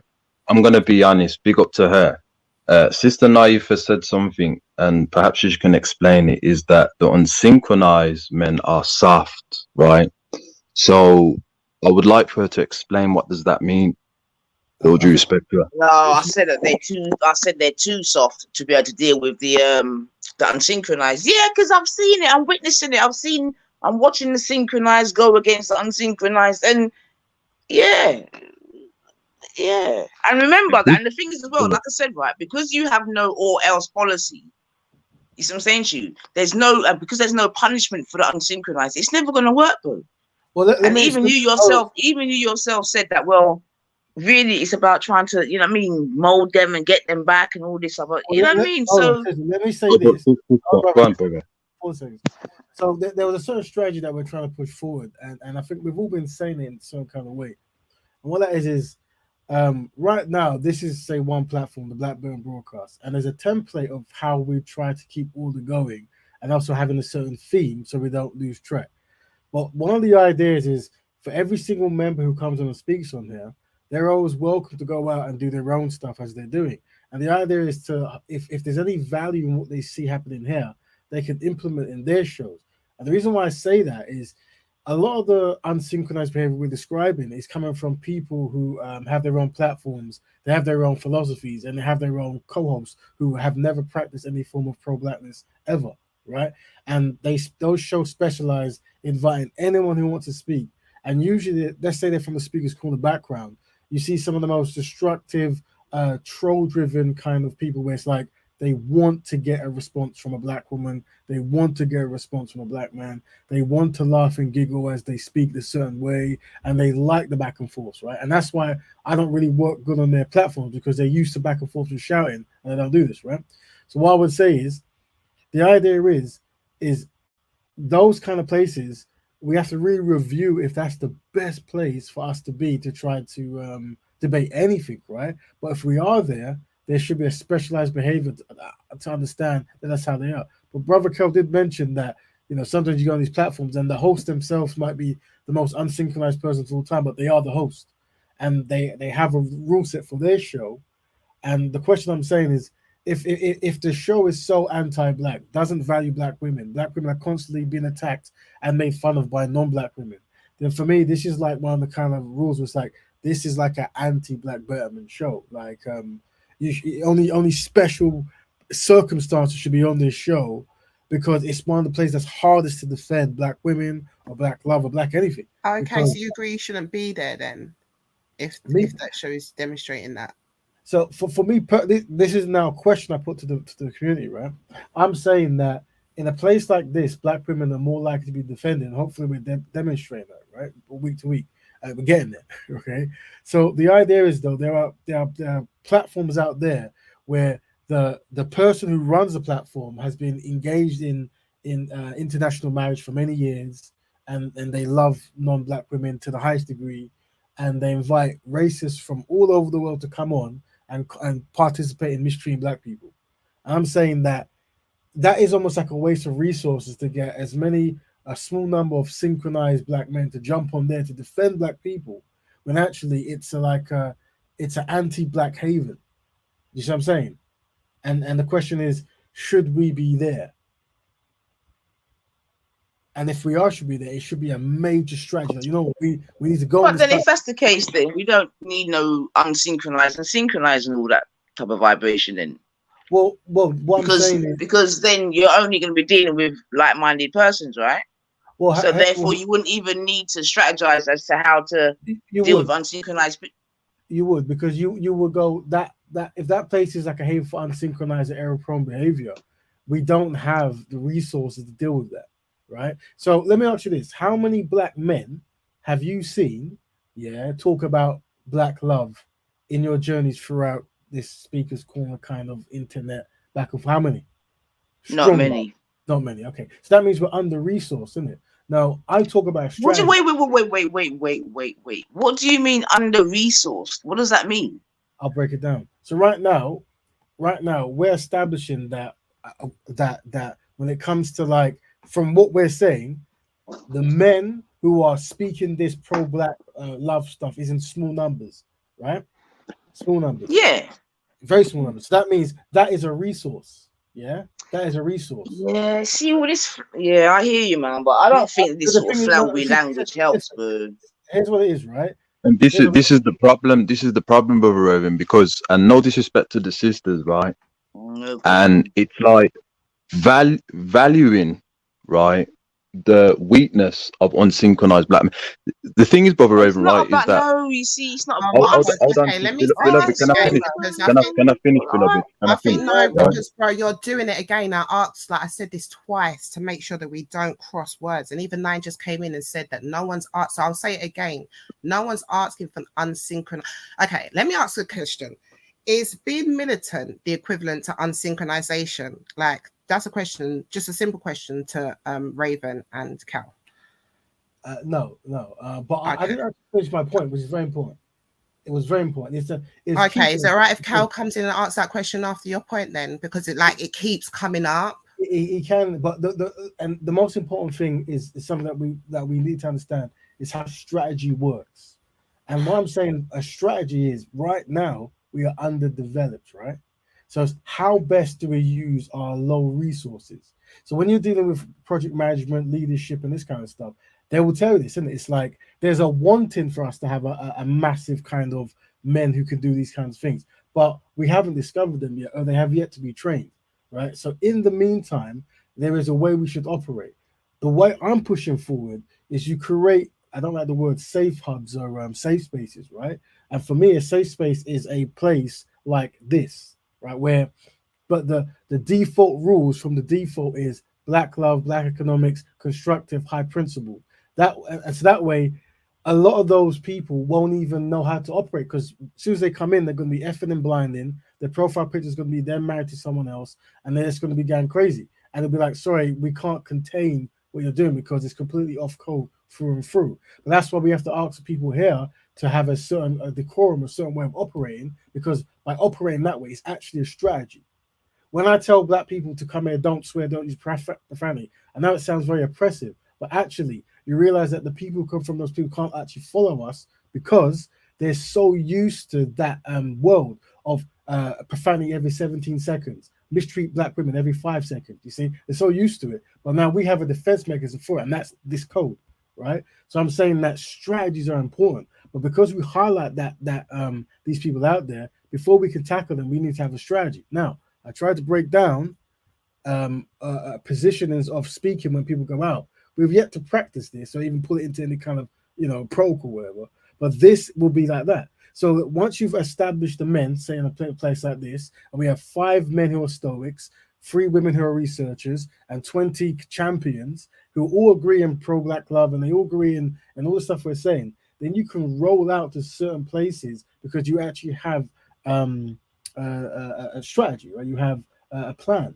But for us to be underdeveloped and then reacting to, well, we need to do better, it won't happen. And that's just understanding how strategy works. It's realizing your shortcomings. Now, this is separate to what you've just said, sisters, but this is what I was going to say.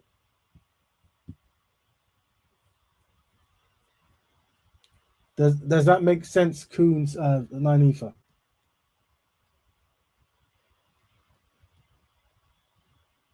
I think my phone might be jumpy. That's the idea. The idea is strategy, and I know it will seem like talk.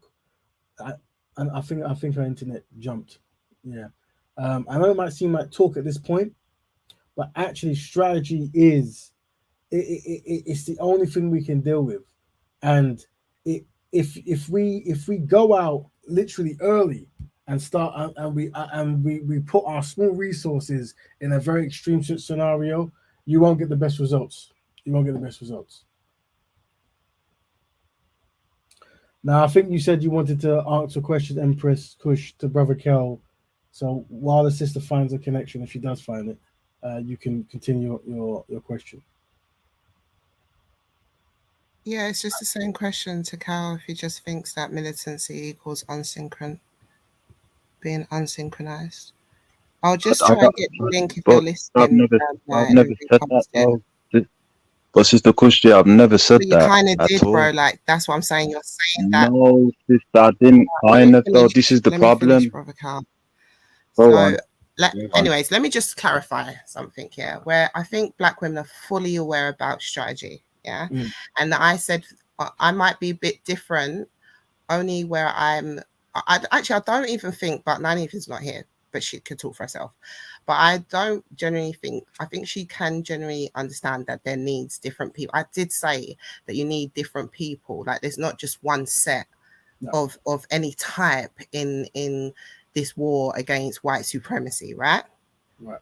That's what we started off with, Dr. Francis Cress Welsing saying.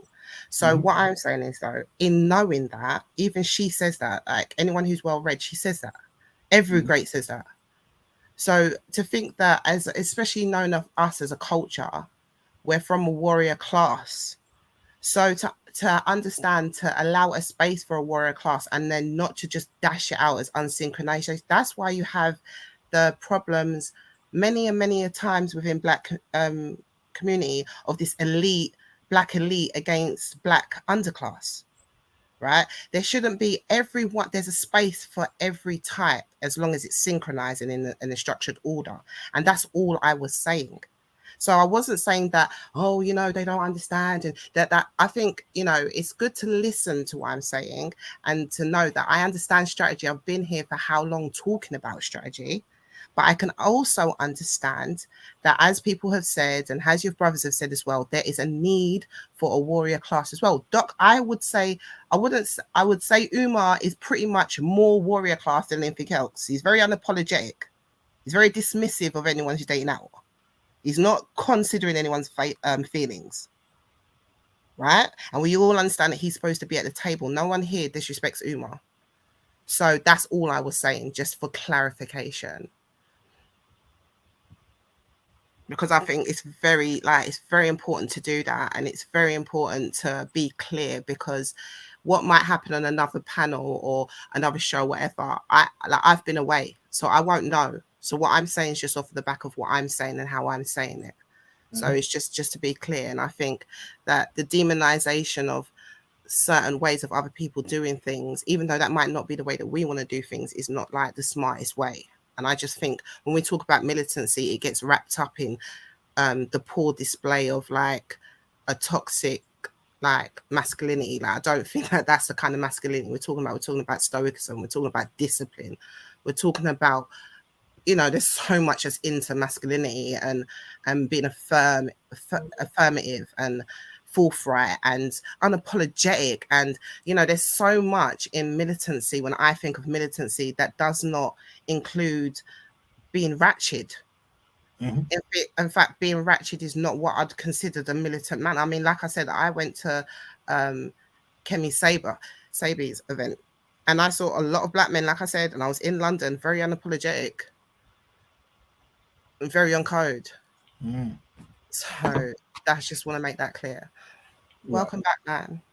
Welcome back, Sister Nynefa. Yeah, bless up. Sorry, I think I pressed the wrong button still. Yeah, man. I mean, yeah.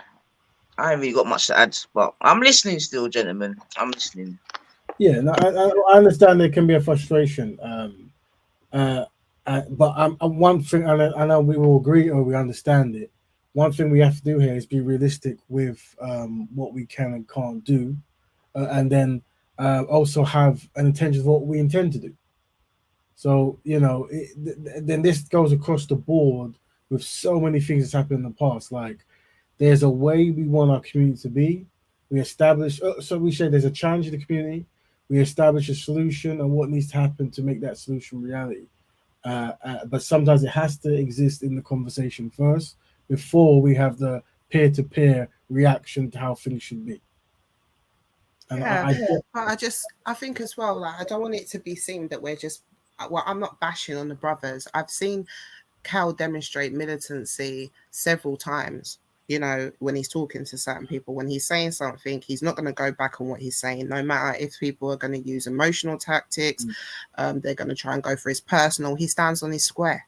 Yeah. So I just want that to be understand, like their synergy is fluid, and there. And I think, and I've said this before. I think perhaps you're maybe going to have to do what a clarity on what you mean in regards to the conversation. I know you did it earlier on, like very early days, but you perhaps might have to do an update on it, because I understand what you're saying. I want to make that clear.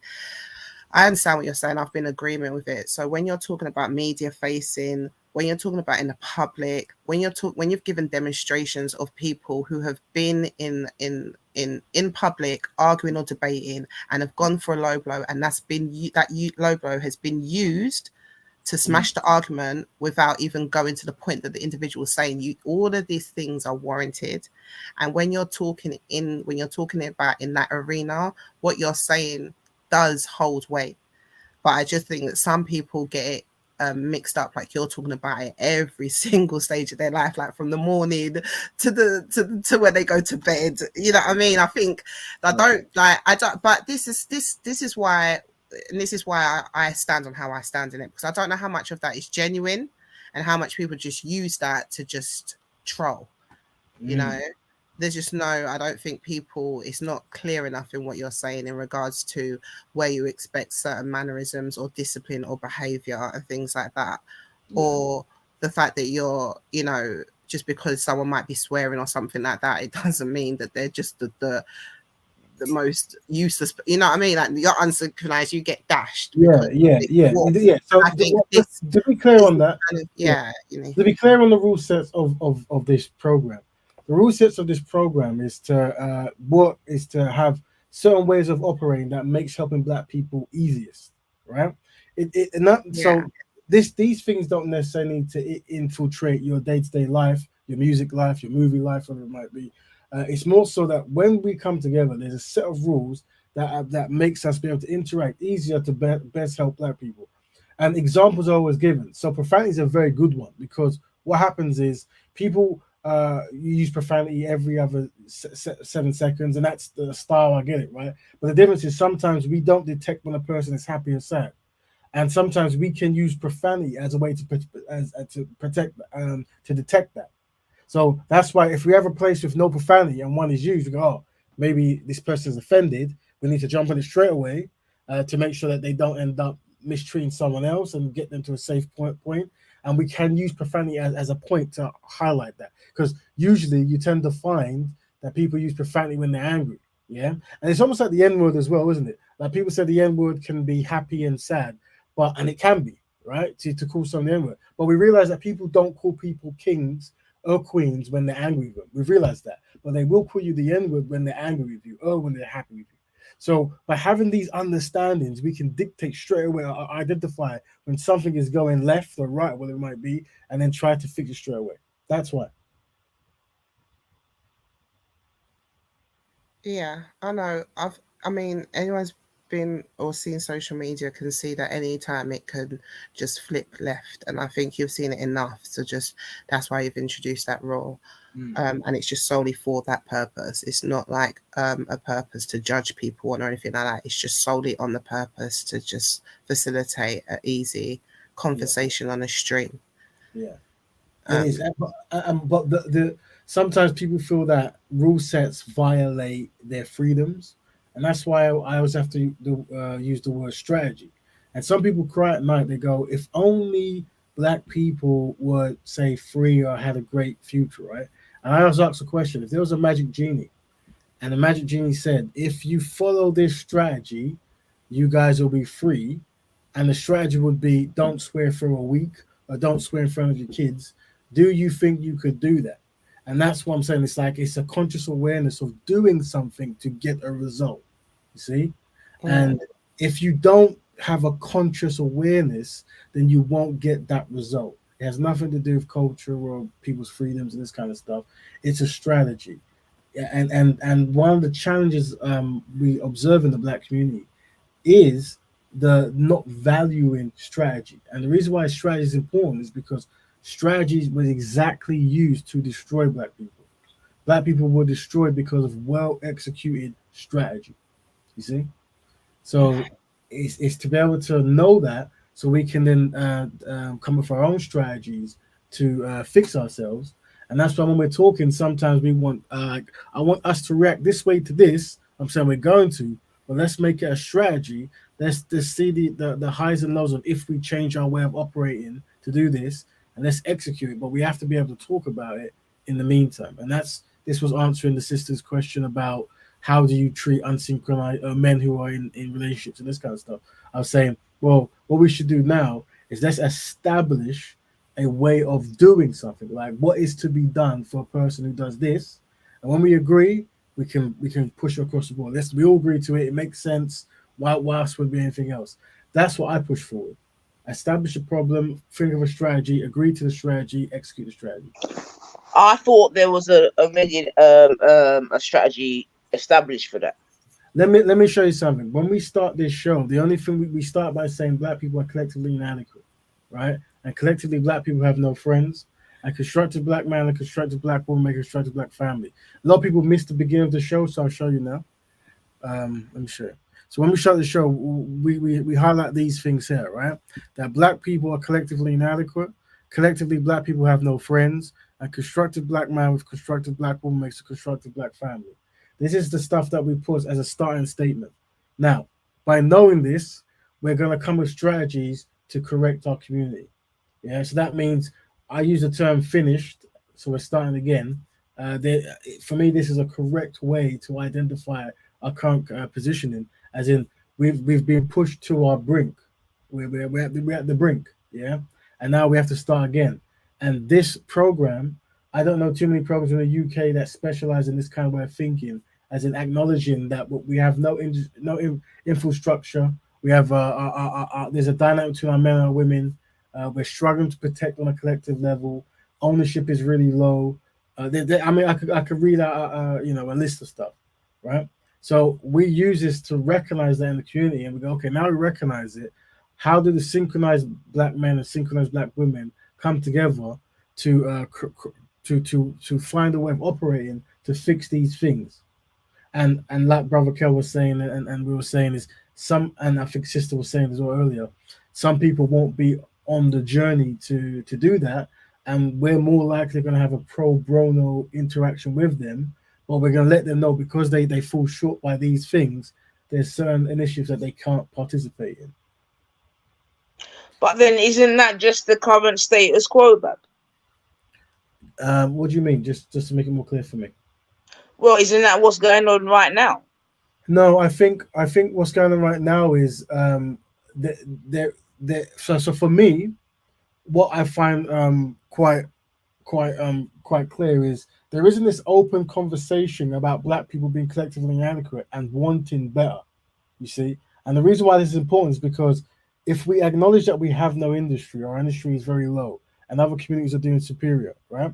What we can do is because we want to change, we can actually find the people who want to change. But because we recognize where we're at, we no longer need to entertain the unsynchronized people who want to kumbaya and marry everyone else with it, right? We can say, well, that's good, you do that. However, we're delineating because we're such in a diabolical positioning, you see?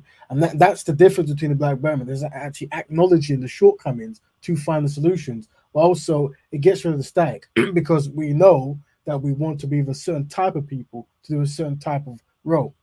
all the people you described who were completely unsynchronized, they wouldn't even want to do any black business. They wouldn't want to marry But black this women. is what I'm They trying to wouldn't. say, man. So the whole talk of the unsynchronized seemingly, I don't want to say it's a waste of time, but it's a waste of time, right? Because you're saying, sorry? I know, but sister, we got kids though, sister naive. This is what I tried to explain to you before. You know, Frederick Douglass said it best: it's better to raise strong boys than to fix broken men. We got kids. My kids are like older than that. Do you understand? I'm ready to be granddad. Do you understand what I'm saying? And that. So why am I gonna say to myself, oh, not use these strategies because I'm focused on the out? No, it's the kids, because when we die, they're the one that's gonna carry on. And I said this before, beloved. Why are we not focusing on using these strategies online to show the youth who are listening? Because the youth listen, Sister Naifa. They always watch the thing, and that this is the thing, and how we behave as elders, they're gonna copy. That's why I try my best, right, to move carefully. I try my best not to get angry. I try my best to be the most kindest to black people, our people, because we have a tendency of being disrespectful to each other. So I overlook certain things. I'm going to pull people up because the youth are listening. Do you understand what I'm saying? And that, to let them know, you know what, this is how you deal with each other. When you deal with non-African people, always be strategic and always find out who's ready to build on the continent and the Caribbean. That's why it appears that way. If I be anything other than that, Sister Naive, right, what's going to happen is I'm showing the youth, like how, no disrespect, then the 60s showed us who are 70s babies how it is, and look what happened. So we're trying to cut all that down. If we'd only look at the benefits, beloved. Yeah, to add to that, Sister Maifa, and this is what we say when I was speaking live in Speaks Corner. Sometimes you're talking through people to people. Like, we really don't have any intention of converting people unsynchronized. We let them know that these are the rule sets and this is stuff that we will not change on. And then it's through that conversation other people come along. But sometimes you are trying to go through life with as little connotation as possible, but you're still trying to declare what you stand on and what you stand for, and nothing can shift you of it. So for me, the anger comes from me staying consistent with the concept of black woman, constructed family, right? And nothing people say can change it. That's where the anger usually comes from. It doesn't usually come from me jumping in and saying, "Oh, because you're with this person, I can't be with you. I can't work with you," because we've already established that as an idea, as in order to build on this level, this is what qualifies you. And now when people are listening to that conversation, they go, "Okay, well, I actually qualify for what he's saying, so I can contact him because I practice black love. I believe in it, so it makes sense to me." While the person I'm talking to actually doesn't at all. They use it as a conduit, a person to, to siphon information to the world. Why? Hold on 1 second. Why do you speak about unsynchronized people? You spend a lot of time speaking about unsynchronized people. Why? Because when I'm talking through people, we understand the processes that can make you synchronize. And by doing alluring things ourselves, and then you show the pathway to being synchronized, people can actually, when they're ready, if ever they're ready, become synchronized. You also let them know that when you're talking and trying to do something, if something is unsynchronized with what you're saying, you delineate from it. I say, no, I delineate from that. It's high principle behavioral patterns for black people to progress that synchronizes black women. And here's how you do it. And then if you wish to be a part of it, you have to desist in what you're doing there, and then you're welcome. But in your current condition, you won't be able to, because it will undermine black progress. You see, sister, when you came in, I was very clear that this platform, we don't use profanity. It isn't, well, it is. This is just the rule set. I'm being very clear. Now, that's how I have to be everywhere. It's like there's a reason, there's a rule set, and I must let people know. I don't judge people. I don't condemn people. I don't. That's not, when it comes to this form of black women, I don't do that. There's a purpose and a reasoning and a rule set. One of the challenges So I just find, to be clear then, babe, what's your aim? What's your remit? What's your remit, babe? What's your aim? okay, so one of the aims for me is to have black people practice black betterment, and that's black people helping black people and black issues in a high principle way whenever it's constructively possible. To have the open dialogue about what you're actually trying to achieve. So we recognize that black people own no industry. So black people have to come together to actually create black industry, right? We recognize that our relationships are tremendously damaged So we have to be high principle when we're finding our partners, and marry constructive black women and constructive black men. Yeah, together. It literally is pro blackness. Be one in a high principle way. Awareness of it. In the UK, there is an unawareness of blackness, as in people are embarrassed to say they're black. Even in Speaker's Corner, something that we can observe, some of the most loudest black people there are intimidated to say anything black. And the only comfortability people have when it comes to anything that they deem as blackness is error-prone behavior. So the idea is to replace error-prone behavior with high-principle behavior and put B1, black first, pro-blackness, black betterment, Pan-Africanism, any kind of black people helping black people and black issues as a primary, as a lifestyle, meaning it's embedded in the children, the grandmas, the grandma. It has to be a part of it. If, from my understanding, if we don't do this, what has happened will continue to happen, and what's happened is black people are finished, as in low achieving, subservient, easily targeted, this kind of stuff. And this is what I've observed. So this is the solution to that problem. Okay, and excellent. So in your strategy, yeah, because what I'm saying, like, I'm hearing you, and I think I've said this to Brother Care already, and I'm gonna sound a bit sort of like a parrot, but because I'm not hearing no all else policy, yeah, because I'm not hearing, well, if you don't do this, and that happens, I don't see how we get to the finish line, yeah. And because I'm online and I'm hearing certain things in it, and I'm hearing Brother Kel go, and obviously I know he's a proponent of certain things, but in practice, yeah, I'm just left a little bit. But pick up yourself still, man. No, I appreciate what you're saying, because what you're saying is actually very important. You're saying, like, there needs to be consequences. Without consequences, things are going to happen, and that makes sense. And for me, I'm still looking at a lot of this as early days, in the sense of this is early day stuff, and as time goes by, you start like really tightening your belt. And right now, this even includes something like, I will tell you ladies, do not go on these panels that are anti-black women. Now, I'm not forcing it. I'm not going to say I told you so. I'm just going to say I would recommend, because they're not the best place for black people in general. And these are people run by black people, some of them, right? However, you have a freedom to do what you want, right? You have a freedom to do what you want. And just like other people have a freedom to go against high principle behaviors, you have a freedom to do that. And right now, we're not enforcing anything. But as you will see, as more power starts getting in place, how power might work, it might be something like we become richer. We start owning digital spaces, and those digital spaces, like Facebook, has rules. You can't say certain words in this platform, because you don't get you won't be able to monetize your page, right? And you see how black men and black women or white or anyone follows those rules. They never say those words, because it hits them in their pockets. Once black people get to a certain place, we have our own variant of those rules. You see? Thing is, Brother Raven. The thing is, yeah, Raven, but you see, even in that example that you just gave, Raven, there was an all else policy. Yeah, but sister, there has been all else policy, because I said to you already, right? When I go on these platforms, right? I've said this many times.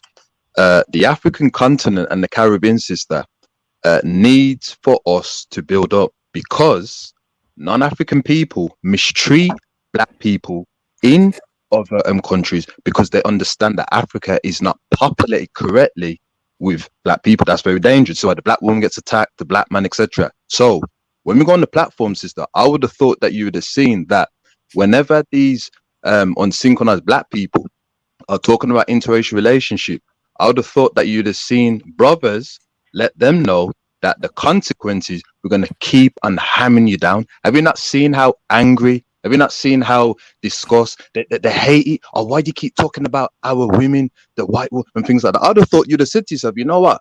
They're not very comfortable with this, and they're making all this noise and getting angry and that. I would have thought you'd have looked at that as a bit of progress, because you know that black people, we validate interracial relationship. Oh, it's okay and that, because I have it in my family. So I'd have thought you'd have saw the improvement of us definitely putting emphasis that we are not happy about that. Do you understand? But this is what I was saying, beloved, is that we have to be realistically of how much improvement do you want to see. You know, we're on panels, sister, I don't control these panels, right? If it was offline, it's a different story. So I have to maneuver a different way, because the goal, as I said, that in order to start gentrification, we need to build up the African continent and the Caribbean. We're all from have Caribbean ancestry, so we already know what's going on in the Caribbean. When our people go back and try and build things happen. I'm not going to mention online, because we all know, especially on the African continent. So we have to emphasize, find people who are ready to say, you know what, bam, you can do that, come to the African continent, but you have to follow a code of conduct. But then, like I said again, sis, I'd have thought you'd have seen the noise that we make, that we're not happy about interracial relationship on YouTube, or due respect. Yeah.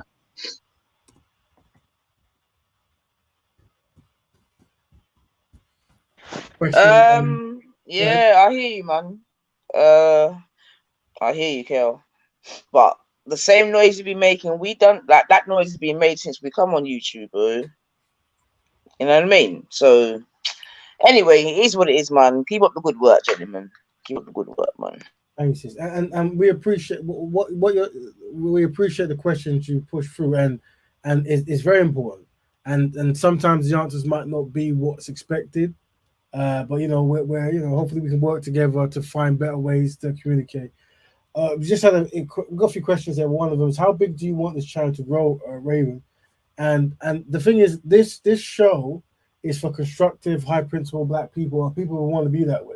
So I don't know how many that might be, but every Black person is welcome to join. But this is our show, and which we're going to use this platform to find solutions, and hopefully, this idea can influence others to do that. And the idea is to create networks of Black Betterment Broadcast kind of templated shows where Black people are safe to express themselves and find solutions. So what's happening is, unfortunately, our sisters and brothers are going on certain platforms to express themselves, and they might be torn down because many people are anti-Black woman or anti-Black economics or whatever it might be, right? And the idea is to create safe spaces so they never have to go in those places again. That's really the goal, like making Black people helping Black people trendy, popular. It's not at the moment. What's popular is these topics that they go on to discuss, whatever it might be about, right? And the idea is, how do we make loving Black people popular? How do we make Black economics popular? How do we make Black love popular? How do we do this? How do we cater for our own people group and delineate against unsynchronized Black people who are not ready to understand it? And everyone on this live now is included in that question. There isn't a one leader, philosophy guy or girl who's gonna come and give us all the solutions.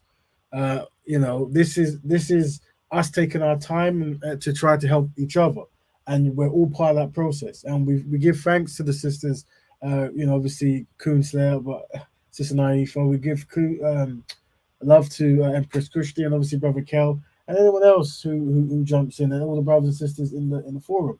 But keep it in mind, this is for us to work together, and we might get it wrong at some point. Who knows? But that's what it's here for.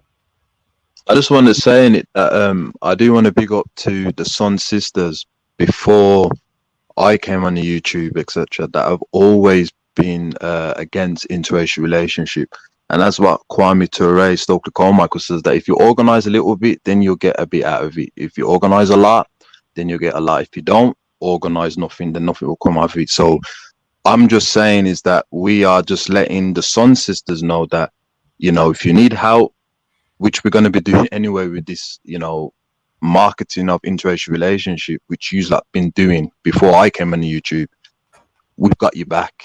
And that is what we have to keep doing. You know what I mean? But I appreciate the sisters for promoting that from way back.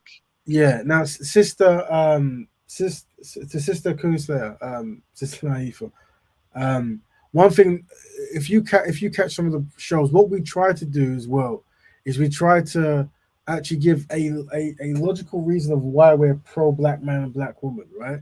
And we've got content here where we highlight behavioral patterns of Black men historically and stuff, and how it impacts the community, right? And we show it, and we bring up things like Ham's redemption and racial whitening, the history of it, the science of it, and we really break down the history of this kind of behavioral pattern.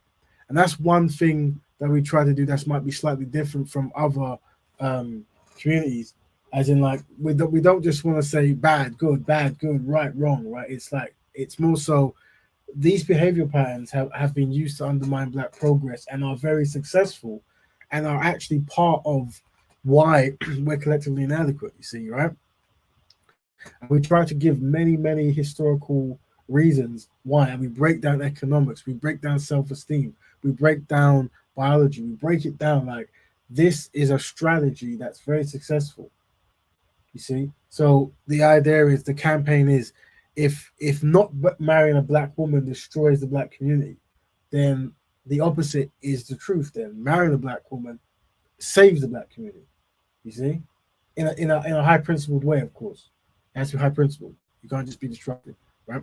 So this is what we try to get, but we try to use symbolic imagery and marketing and stuff, just so they're there. Now, some people will see this and still be But Rat bamboozled. Raven, are you saying in 2023, are we really saying that we don't know this type of pathology? You Here's just what was it is, playing a right? video.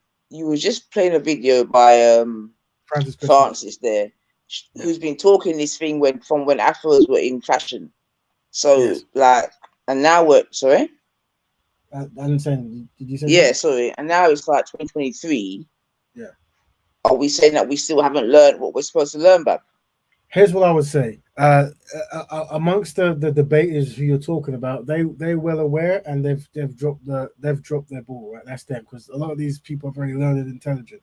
However, like Brother Kel says, a lot of the youth and other like unlearned kind of people are just existing in the world, and you're gonna realize when you talk like with the whole new LGBT new branding that's coming out.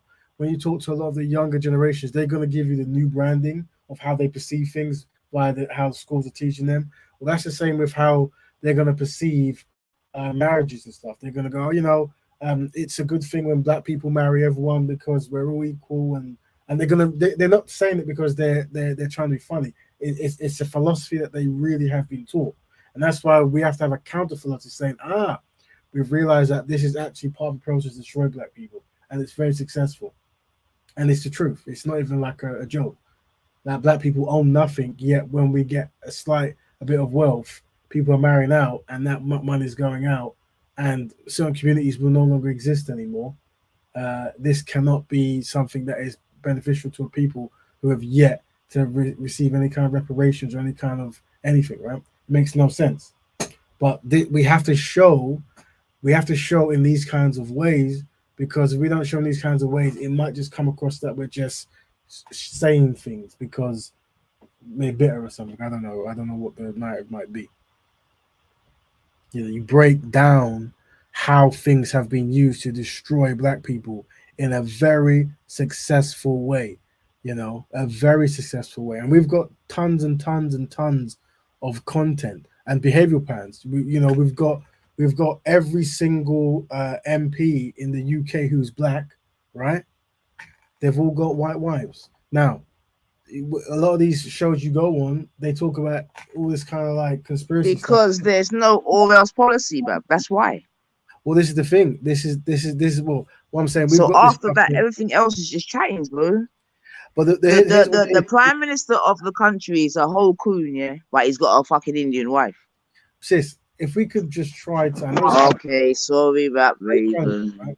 I know it's challenging, yeah, but there is a purpose. Not even challenging, bro. But I apologize, innit? It is challenging. Most people find it hard. I understand. Now, yeah, but the thing is, once again, that we're saying that there's an operation we're going to do, and certain things qualify for it. So rather than, it's almost happening in reverse, isn't it? Like you can't do what we're doing because you don't qualify. You can't. It's not. I think one of the most powerful things we can try to push as a campaign is letting someone know that the reason why they are where they are is because of a choice they made for themselves. That's very important. As in, like, you are here because you did this, and you're not over here with us because you made the choice not to be with us. Yeah. And we've put the collective betterment of our people as a primary. While for you, it's not even a tertiary, right? So it's how we do things. It can be. I get it. It can be frustrating, but what I'm saying is, and until we start getting more synchronized black men on this platform to have these discussions, you know, we're not really going to get anywhere. You know, and maybe this topic is scary for many men. I don't know. Maybe, you know, who knows? I mean, I think it's just like what you and Cal have said in the past, especially Cal. He said that, you know, certain women like 9 are justified for their anger, black women are justified for being frustrated because, like what you said at the start of the show, black people are inadequate. So I think Sis 9 is just another voice that is representative of the frustration that black women feel within it's just a proof of what you brothers have been saying. So and so that's what I'm saying, it's all valid and there's space for all of that as well, because we need a variety of soldiers on the stage. But as you said, if you're not getting I think, you know, because I've been there from literally the beginning, this is a progression, because it was just you one once upon a time, Brother Raven. So you know, there's a lot more brothers in the chats. They jump on. So I would probably just say to channel the conversation in a more how are we going to move way, you know, and like ways of progression and moving ahead. So like, for example, when Daniel was on before, he said a lot of interesting things, you know, in regards to how he said that what he's hearing that women want is that even if I'm just if I'm in social media, if I'm on a platform, a channel, whatever, and I'm just talking, that presence of being on code is appreciated. You know, having that presence. And so that, you know, it's good to hear that kind of thing of going forward. But I just think that there's a way that you can structure these kind of to get these kind of conversations to get what you want, if that makes sense. Because you, like, if you think about how it was at the beginning to what it is now, you have actually got brothers following, all are saying that they, you know, they're interested in black love, they're interested in their community, they want to see change, they want to do better. So that's only a positive. Very true. Yeah. All right. So, family, we've hit that 2 hour mark. So we will. So if we could like give us our last kind of views, but keeping in mind we did mention at some point. That we would probably allow a space for women who want to give testimony about certain things. So we haven't forgot about that. But yeah, and that, you know, hopefully that can be a thing. And we do want to make the panel or the place more alluring for people to jump up, and it can be quite daunting. It can be quite, and that's why I have to give props to the sisters and brother for jumping on, because it can be a lot to just pick a person's brain about a very deep historical challenge for the community, and you know, and maintain composure and stuff. It's quite hard. So big up. Maybe next week you could do a deep dive. I think you touched on him, but maybe you can just keep touching on that actor, Major, Jonathan Major, because this is exactly akin to what you're talking about, right? So he's now. I mean, what's happening to him is just, you know, it's just the same thing repeating himself, just a 2023. He's coming with a sister, apparently, now, isn't he? Is that right? Well, this is what I'm saying, bro. Like, this is where I think that this should be a topic of conversation. So you've got this man who was climbing in the ranks, but had a history of being with white women. You get to the point where you're in a Avengers film, you're in Creed 2, and you've got black women supporting you now, right? Because, you know, he was all fair, he was boxing, so he started getting because he was in other great films, but of course, when a sister supports you, everything changes. Yeah. So when he was in Creed 2, now he's like on the radar. People talking about him, tweeting about him, things like that. And then just then, when he's at the height, you know, he's done his Avengers, ready to do his second, got all of these endorsement, big deals. Yes. His missus at the time accuses him of strangling him. And I've never seen a man drop so quickly within 24 hours. Like, it was wild, the reports that was coming out. And then I think within, a couple of days, if that, she retracts the statement. And I'm hearing that he's you know, at that point I stopped listening, and now I've come back into it, looked into it, and now even though she has dropped it, he's still in hot waters. His endorsement deals have dropped him, and now all of his ex-white women have come out from the from wherever, the cracks, and now saying that he's been abusive to them. And now all of a sudden I find out that he's with that black actress. So, I mean, this is what I'm saying, bro. Like, this is, if we're really talking about black women resting in femininity, this is why I say on this topic, more and more black women, it's just. What's the black actress called? She has to get bun out. What's the black actress called? She has to get bun out. Hold on, let me Google him. She's famous. She's a very famous. Oh, she is. Yeah, she was beautiful before that. She did surgery that she didn't need to do. She's still stunning. Why is she gonna save that coon, man? But this is what I'm saying, sis, right? And I'm listening to the show today, and I can't hold on. I'm googling it. Leave that man to dead, man. But this is what they're saying. They're saying that it could be, what do they call these relationships now? Like fake kind of whatever. Yeah, exactly. But it's so ironic. Like, they said it was very strategic that he chose this black woman. Let me get her name. Megan Good is her name. Oh, that's it. Megan Good. She's stunning. You know, but she just come out of a divorce and everything else. But yeah, it's just wow. Well, there's her, and they also mentioned in the MMA guy Israel something, who's Nigerian but lived in New Zealand, and his European girlfriend wants half of his assets. Now they're split up, but they weren't married, and they weren't together too long apparently.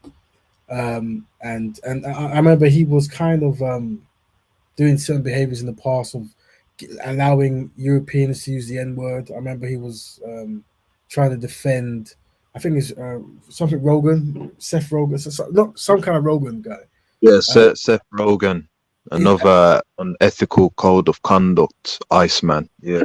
Is it Seth? I don't think it's Seth Rogen. I think he might be like a comedian guy. The Rogen is a UFC fighter. Yeah, this kind of UFC fighter. Yeah, I remember he must have. They caught him using N-words in many interviews, and I think this New Zealand man with a European wife, a New Zealand Nigerian black man with a European wife, was jumping on TV saying, because he's a friend of mine, he can use as many N-words as he wants, leave him alone.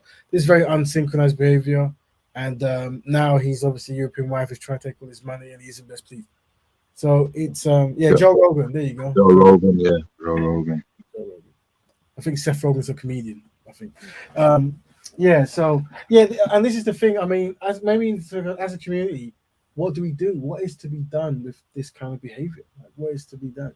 Well, I think this is what I mean. I think this is the things that should be highlighted, you know, because these are the kind, if you're gonna, because I know you said initially from the beginning, and I told you from the beginning, you're a brave man to come out and your stance is black love.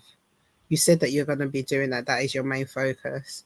Mm-hmm. So, and you've started, you know, you're still doing it. So I would say, you know, highlight, there's so many cases, bro, to highlight, because while you're waiting, like you said, there's several reasons. Like you said, they could be scared, they're embarrassed, they know they're finished, they're not going to jump on. So meanwhile, you can use real life examples and highlight them, you know, because I mean, okay, let me ask you a question. I know you want to wrap up, but let me ask the brothers, and then I'm going to ask the sister to come in after. Mm-hmm. But why do you think he's now with Megan Good, for example? After we know, if you didn't know his history, hopefully the breakdown kind of helped you. Yeah. But yeah, me, I don't. I don't know the actual history, but if I was to But make a like guess, from what I've told you, yeah, sort of, like I'm saying. So from a guess, I think a strategy could be put in place where by having a black woman on your arms, you might get the defense. Or I've seen before where when a lot of black men who marry white women or in white institutions become they rock the boat in that direction. They try to have a lot of defense from the black community, so they might start growing their afro out. They might start wearing African garms. They might obviously start taking sisters more serious, or not more serious, but allegedly more serious. Um, and it's usually a strategy. Now, I would hate to think that this is a strategy, but because of the speed of which this thing is happening, it could be a strategy.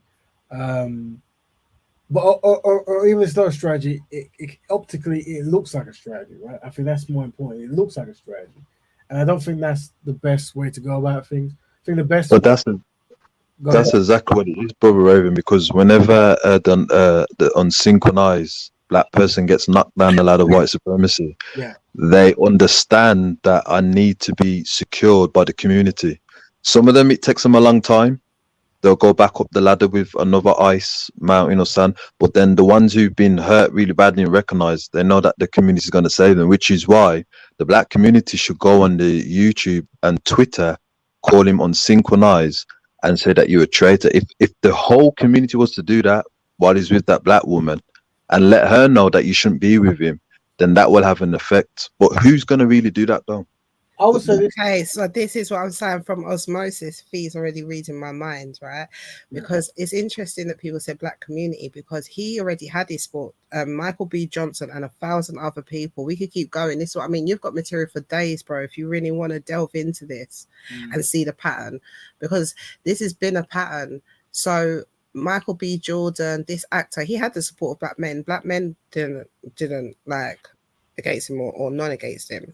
What I'm saying is, and this is not in, listen to what I'm saying and what I'm saying is, this is a support of black women. This is for this, him getting a black woman is not now going to make black men who are collectively unsynchronized now like him more. Let's be real. This was for the support solely for black. Hold on, sis. True Poetics live, and I don't know if you would like to jump in, sis, because last week you left and there's a lot that happened that you might be aware of. So True Politics in the phone. So I'm gonna post the link. Feel free to jump in, sis. Just for us to have conversation. You got some requests what we can grant. Only because you did such a great job last week and you left, unfortunately. So if you got free time, we could just jump in just for a quick apology, just for a quick apologetic kind of tour for us, just to apologize for how the show ended last week. And we tried to reach out to you, but unfortunately you were gone. We have muted, and if you could jump in, sis, that would be great, and maybe when we shut the show down, we could talk to you offline as well.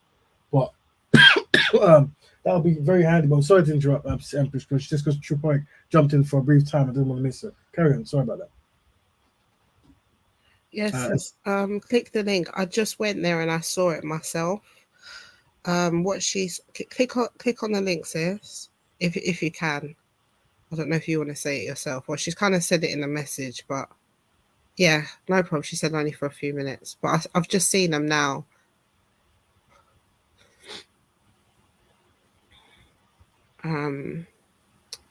Yeah, so I don't know. Do you want me to carry on till sis comes on? So carry on. Carry on. Right, so whenever you're ready, sis, just jump on. I'll start. Yeah. But I was just saying that this is, I think, for the support of black women, to have a black woman when this has not been your preference, your history is not shown that whatsoever.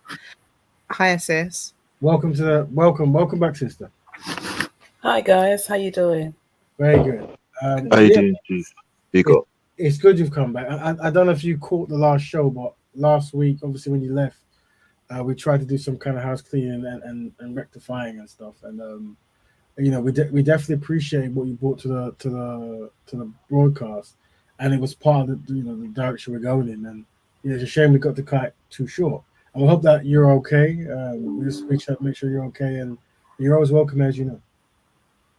Yes, I'm fine. Yes, I did see the end of the broadcast. And, thank you to everyone, especially Kushti. Thank you. And She Reigns, thank you for the input that you provided for that stream. I thought it was best that I actually left that stream completely, just to, leave you guys to it. And I'm really glad with the way that you constructively handled that. So thank you for that.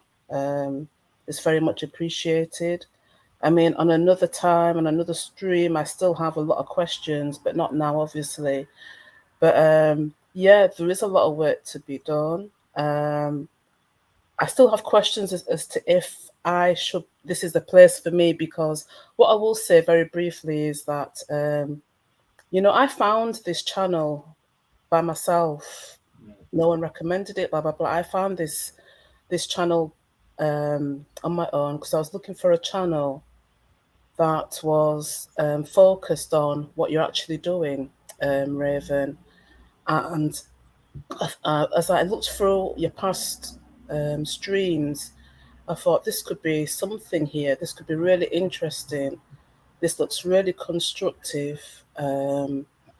Obviously, yeah, it's a big challenge, but I liked the consistency of your work, of your message, and how you're building your platform.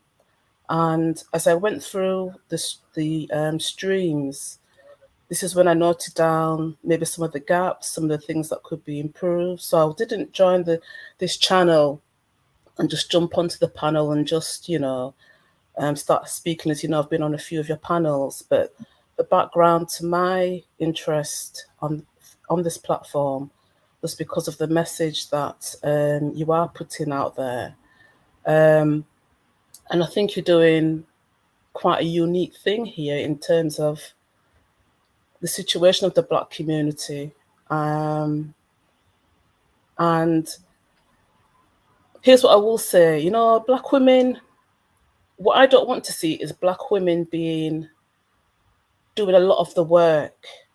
When I say a lot of the work, I think that there's a danger that you're not going to get enough of the Black men onto the panel to actually really dive into some of the pathologies that are preventing progress, both in terms of dating and the building of the communities. Because what Black women are good at is filling in the gaps, doing the heavy work, and forging ahead. And we will continue to do that. But what would be good to see, as I said before, is for, really positive, even if men come on and they have challenging stances in terms of their beliefs, I still think it would be good to hear. So what I would like to see, or if it could be possible in the future at some point, is to actually have more men come onto the panel. I know you said it might be difficult, but I think that would make inroads into really breaking down some of the negativity that they may perceive from Black women. And I'll just finally say that I did see the comments from IC3 before they were deleted, and very disappointing, his comments still.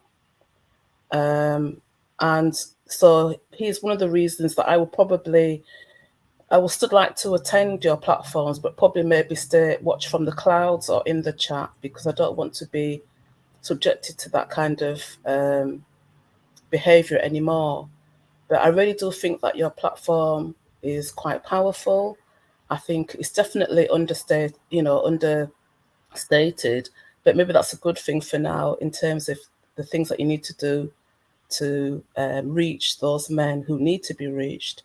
But I'd also just like to finish by saying I give thanks to Kushti, She Reigns, I really, your contributions, I appreciated, and they haven't gone unnoticed, because it's quite difficult, as you all know, to go onto the platform and really speak about some of the issues, the challenges that Black women face. And it's not that, as I said before, that we are whining or whinging. It's because we have really deep, genuine and serious concerns about, the community and what will happen in the future. But at the end of the day, that's what I would like to say. But I want to end on a good note by saying thank you very much for creating this platform, and I really do wish it well. Thank you.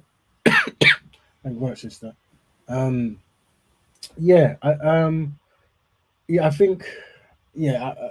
What one thing I would say is we're gonna definitely try to manage comments and stuff, but it can get challenging. But if we work as a team, we can actually minimize them.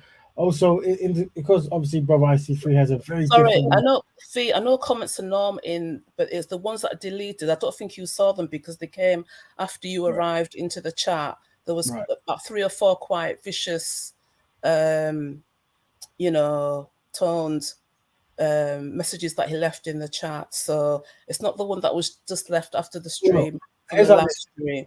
I'll say this: I don't understand what is actually happening when it comes to Brother IC3. I think there's something that's been missed because and I never want to do a case study on a person who isn't willing or whatever it might be. I think last week he did say that maybe one time he should be studied because there's something definitely going on that that seems very peculiar, and it seems to be triggered by this content of black women, and it's very peculiar. I don't know. It's like I said, I don't like talking about people. I'd rather offline talk and try to be solution based. But this platform might trigger him completely, and we're going to try to monitor what he's doing. But this is You got to wonder why someone gets triggered by black women and is constantly coming on a show that's celebrating black women and promoting black women to talk about or helping or protecting black women. Sis, I want to say as well, just quickly, bro, and now that you come, I just want to say to you that I heard what you said, and I'm just thankful that you came back.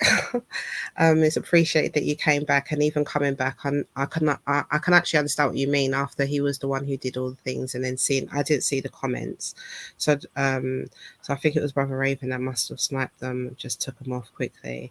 But yeah, I don't want you to think that we're I just think that we need to show a sign that, that disrespect is just not tolerated. It's just not tolerated. Whatever IC3 is or not, or the reasons why he's doing it, it's not worth losing good people like yourselves who are coming with true hearts and wanting to provide a different angle to things over IC3. I just don't think. And this is, and it's not, and I just sometimes things have to be said clearly, right? Because this is what I'm saying about the whole militant thing. If we had shut down IC3 on part 1, there would be no part 4. Yeah. All right. So that's a form of militancy. And this is a big part. Go ahead, sis. And I'm sorry to go back a bit and this is why I think more men need to be on the panel, Reverend, because last week there was instances where I knew you wanted to take the lead, which is your rightful role, absolutely. But what black women see is that it takes black men a little bit too long to act, to speak, to really tackle something, whether it's because they're trying to work out what to do, or if they think that the black woman will not notice, or if they think that maybe if do you know what I mean? And here's one of the big ironies is that black men always try to quieten the black woman rather than deal with the black man who's causing the issue in the first place. And that happened again on that last stream. It was very interesting. So for myself, although I've been part of the case study as well as him, I used it as a case study for myself to think, well, this is what happens. This is what happens to black women in real life as well. You could have a black man disrespecting a black woman, but the black man who's listening, he will try and quieten the black woman rather than approach the black man first to say, look, stop that. It was very interesting to see that. And also those who were very, very quiet. I also paid attention to those who were very, very quiet. And that's another reason why I sort of had to depart. And then I watched in the clouds, and it really was interesting to see that. So this is what I'm trying to say. Really, if you can, at some point, it may take a gradual process, get more men onto the panel, because it's interesting seeing what's happening here. I mean, what we've actually technically lost a man, and it has to happen. The thing is, a lot of the stuff to a certain degree, we don't see it coming. Like, it is quite shocking to know that someone is behaving a certain way when the platform has a open agenda. You see, quite clear agenda that we're trying to understand, that's the thing. The dynamics between black men and black women, I don't think other platforms are really tackling it that way. That's why Yeah. these things have gone for so long. Absolutely, yes. But bro, like even when you said that the signs weren't clear, but the signs were clear to all the black women. So exactly, yes. This is what I think you're not like. This is and the thing is, you are a brother as well. So we have to give allowances. Like you are a brother as well. So I don't know if it's just a man thing or if it's just another thing that. Wait, just let me get it all the way out so you know where I'm coming from on this, because it's tricky, right? Yeah. Because although I understand that you and brother Cal are for, you know, fall here for the right reasons, you're saying all the right things, when these little intricacies happen, like even sis just said something that I've been saying for so long, my Nifas, like we're all saying it, but we're all saying it in our different ways. Like I even said that it's the coming in at the end, right? It's the coming in when the women's talking. So this is what I was saying to you a couple of weeks ago. Like the things that are getting said, bro, no matter where I go, no matter if there's a different accent, a different age group, if they're black and women and in the West, they're consistently saying the same thing. And I think when we move it out of it being seen as an attack, we can then get to the root to it. Like we really need to probably have, and black women, we're going to have our turn. Yeah, I'm sure. But right now, for this issue right now, black men are really going to have to look at it like an AA class. Like, hi, I'm a black man. Do you know what I mean? My name is, because we need to assess it. Because, and let me give a last example. When I was growing up, there were certain things that when I was around men, I couldn't be around. I just wouldn't understand. So, for example, if I was a bit younger and I was around my family members who were male, there were certain men that they would see their intent before I would. Right?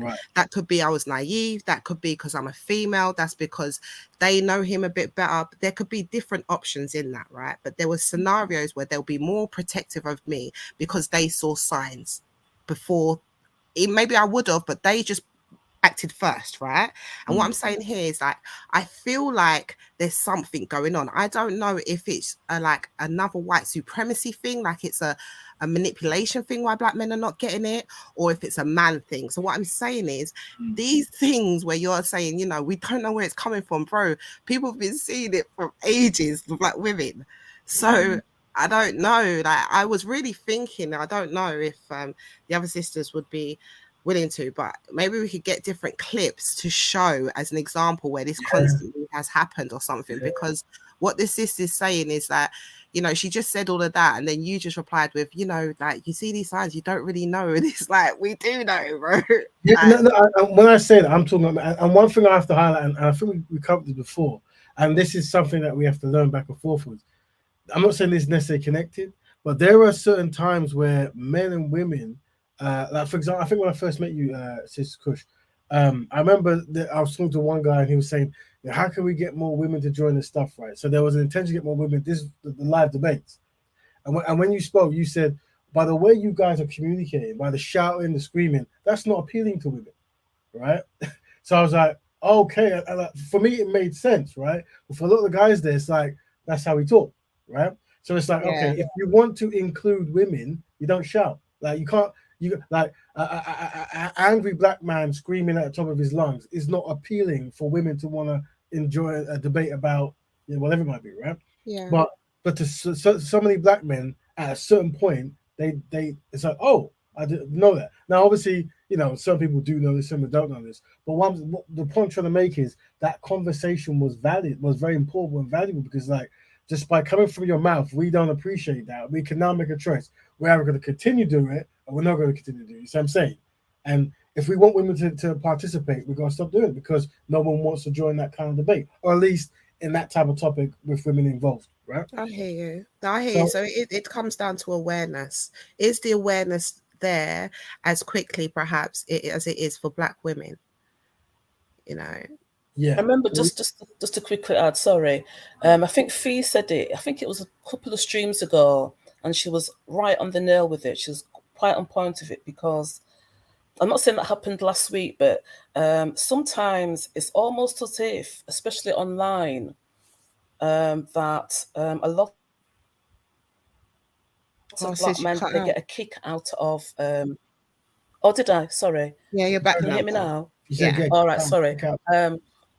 Fee said a couple of streams ago, and she was quite on point about it.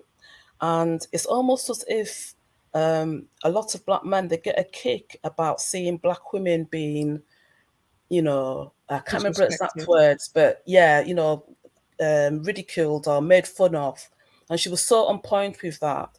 And I'm not saying that happened last week, but there is a bit of element of a lot of black men seem comfortable steering black women into uncomfortable gaslighting positions. And this really needs to be broken down. And I think via you, Raven, this is why I keep stressing, you've got to get the men on the panel, because this is a common thing that women experience. They don't say anything about it, but it happens nearly on a daily basis. Yeah, I mean, and it's become quite common practice that probably in the black men's mind, they think this is normal, and it's not. Yeah, I think from a very extreme standpoint, we tackled this, but it's automatic in the sense of we were tackling what was known as the red pill manosphere kind of community, and we had certain individuals who came on to defend their arguments, and definitely that was going on. And what I'm observing now, and this is obviously we're talking about in that space as well as now in men in general space, whatever. But this concept of like men feeling hard, like maybe because they couldn't get with a woman, or women are being more intelligent than them in certain kind of industries, or not being able to compete with women in their mind. So they take joy in seeing someone else trying to shame them, belittle them in public. Like this does go on. This is something from the manosphere space I'm aware of. But as the black man, black woman space, that's something that we're gonna have to unpack and try to correct. Yeah, definitely. But I think that is that, and a bit of what we were saying before in regards to the black women always being expected to just being able to deal with it better.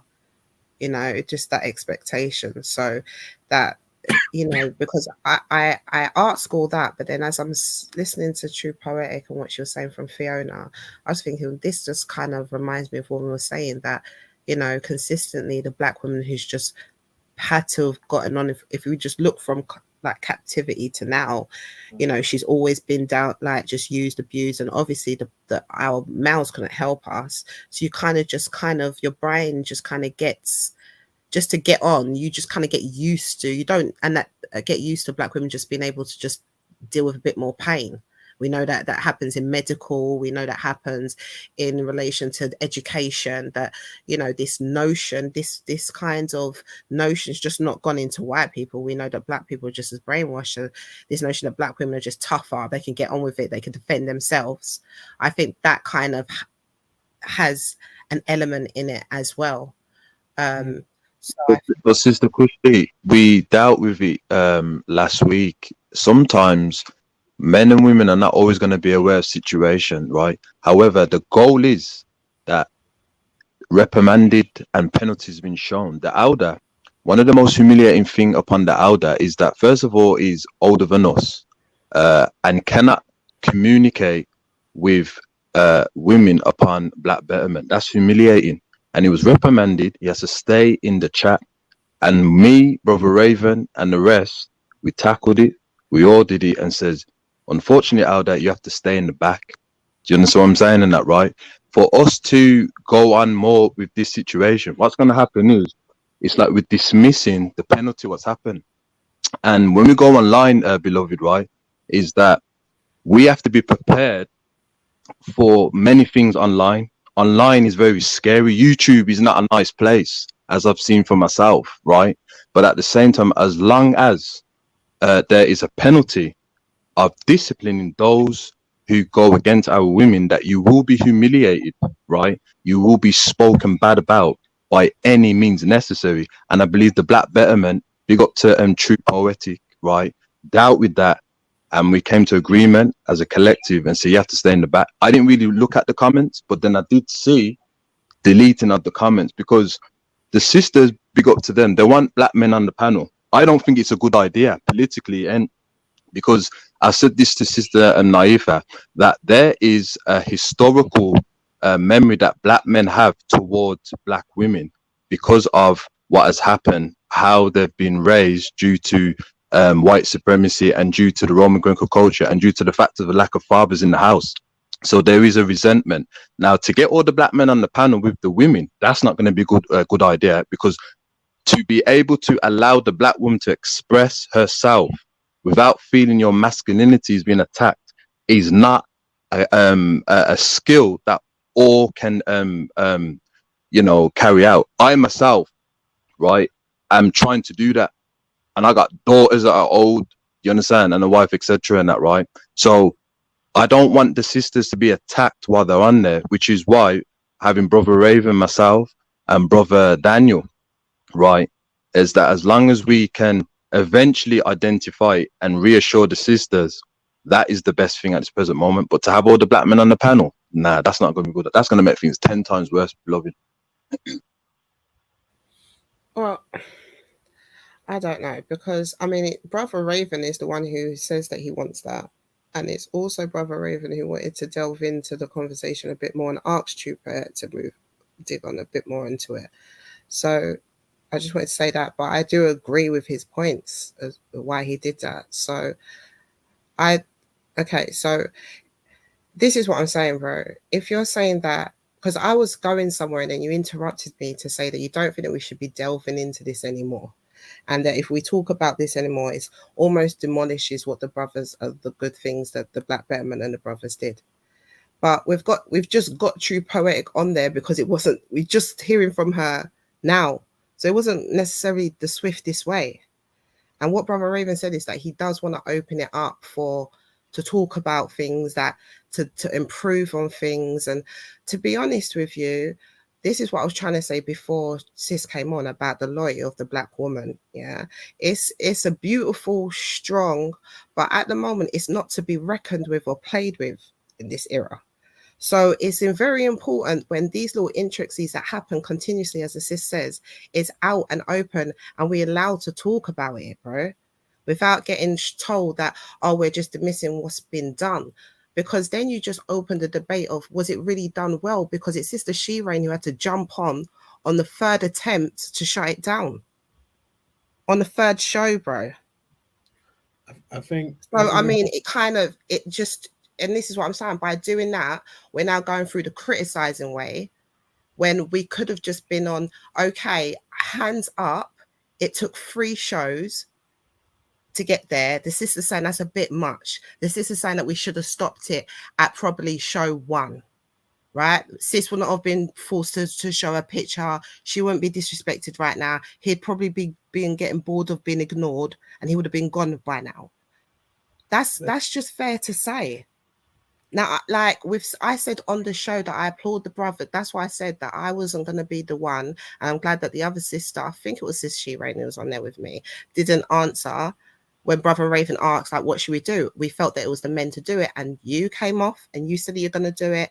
And Raven said, yeah, he agrees. Even when he was trying to push back, Raven stood firm and said no. So we can acknowledge that, but we can also acknowledge that this is what I'm saying. The fact that it took that long to get there, bro, it coincides to what True Poetics is saying in regards to, are we seeing the signs quick enough?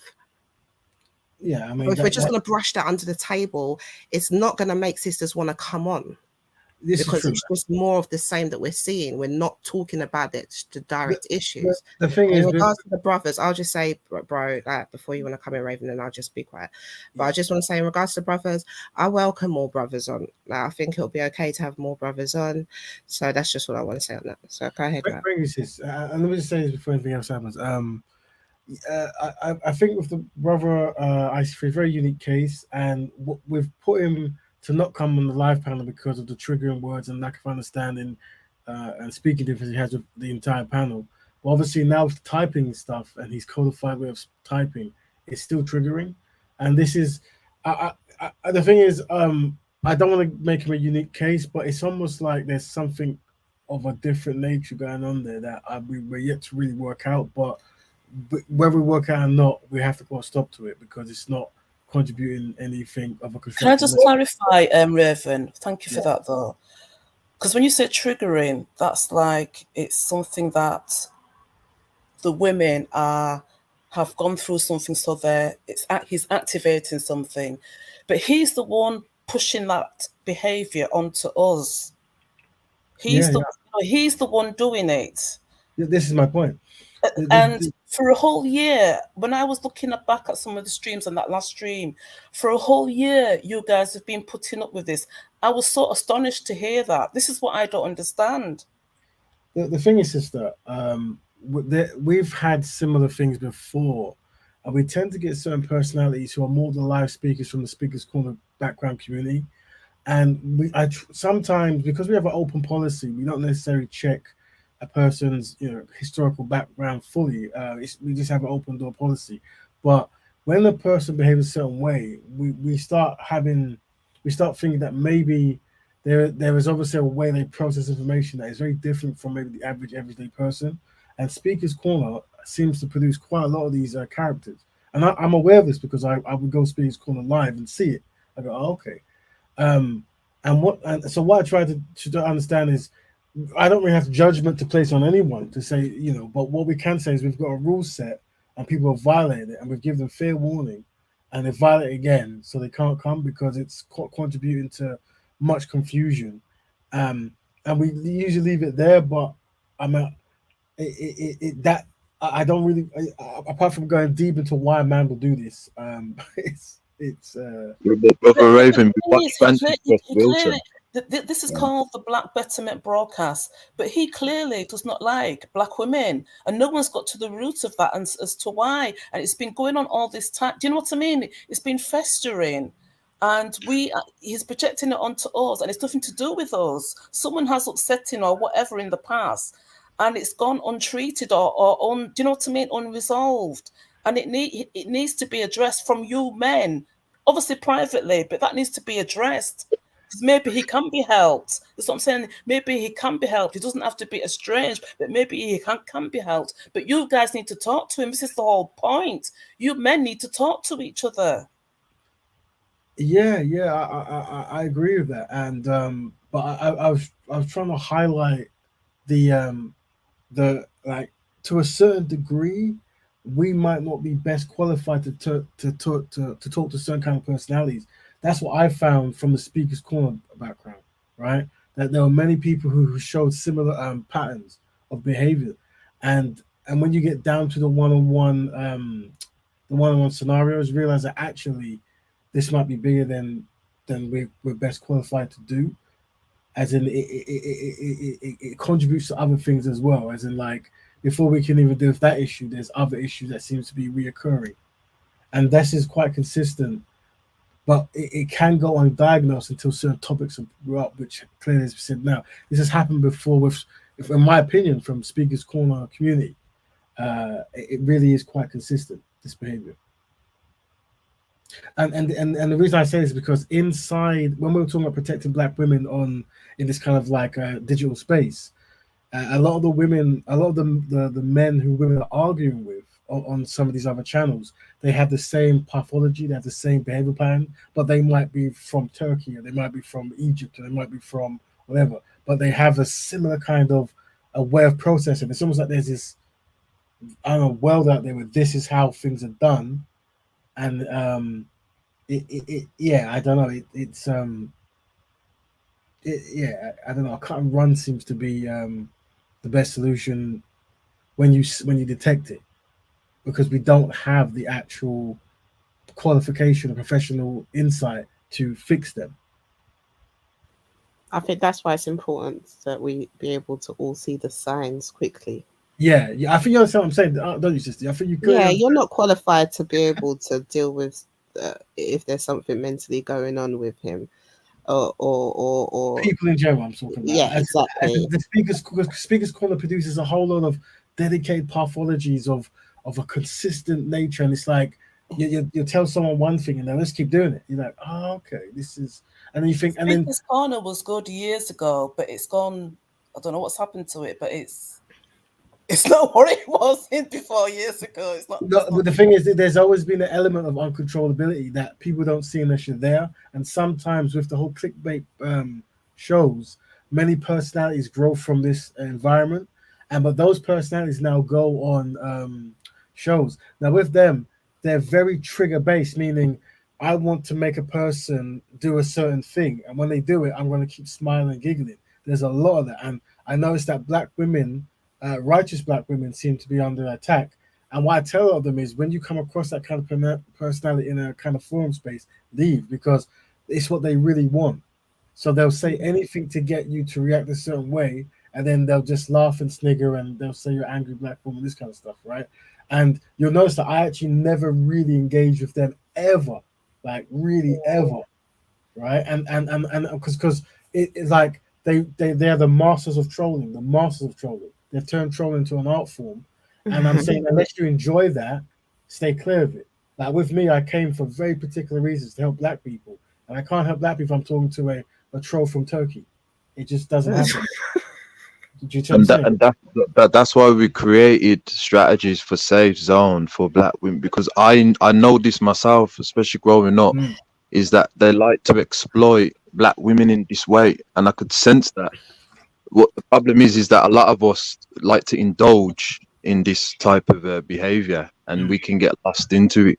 So it's like, what do? You know what I mean? And that you can give advice, and then you can say, okay, I'm going to leave you to it. But I do believe we have to be a bit stronger on these YouTube channels, and as much as we can, we are trying.